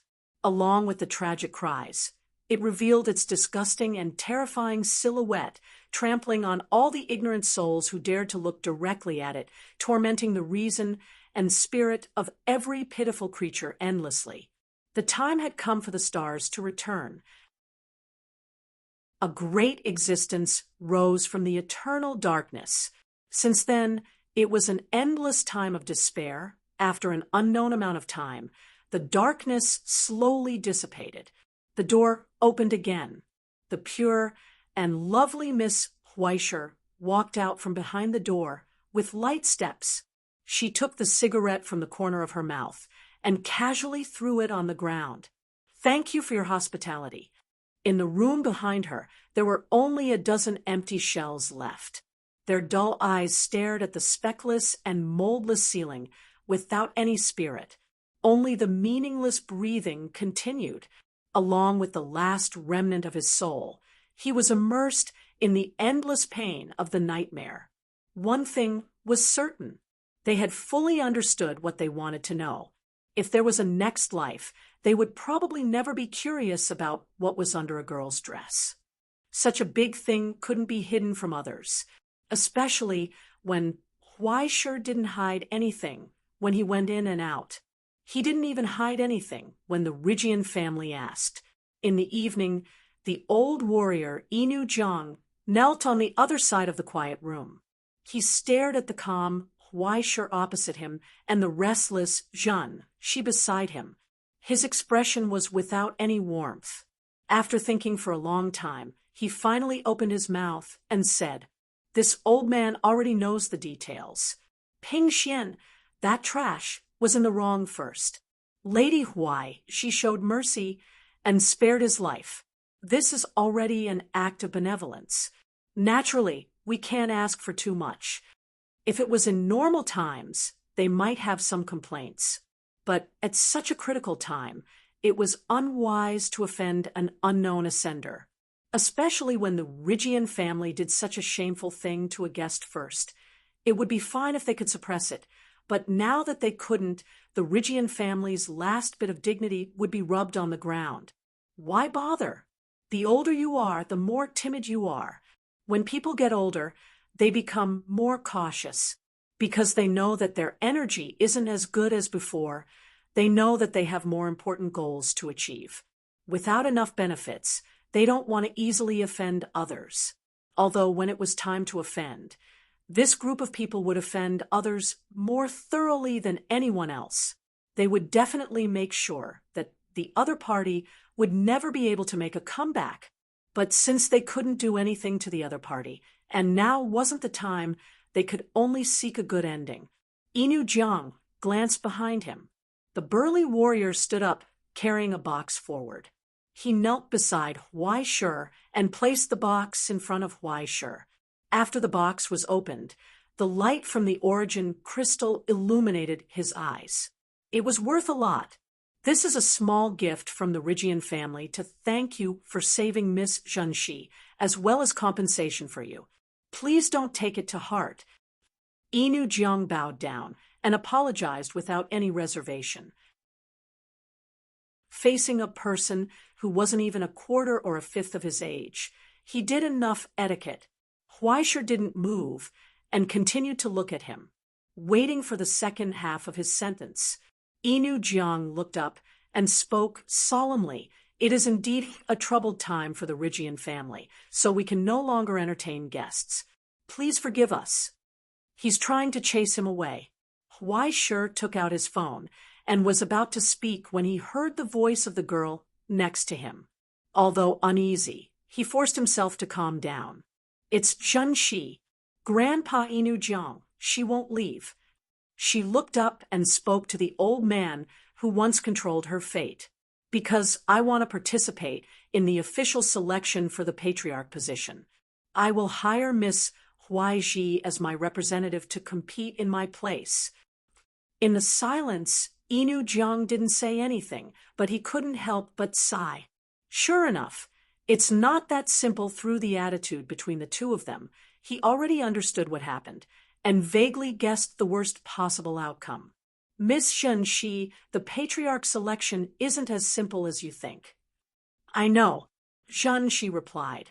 "When I left home, Mother told me that I might die, but I didn't come here to die. This isn't something that someone told me, nor is it something that was persuaded or bewitched by others, but something that I've already decided on before I came here." She said, "I am the eldest daughter of Rigian Seihe. The blood of the Rigian family flows in my veins. I came back this time to participate in the Rigian family's patriarch selection. It's that simple." You're tuning into the Mystic Fist YouTube channel. Don't forget to subscribe and join us on this journey to catch the most captivating stories.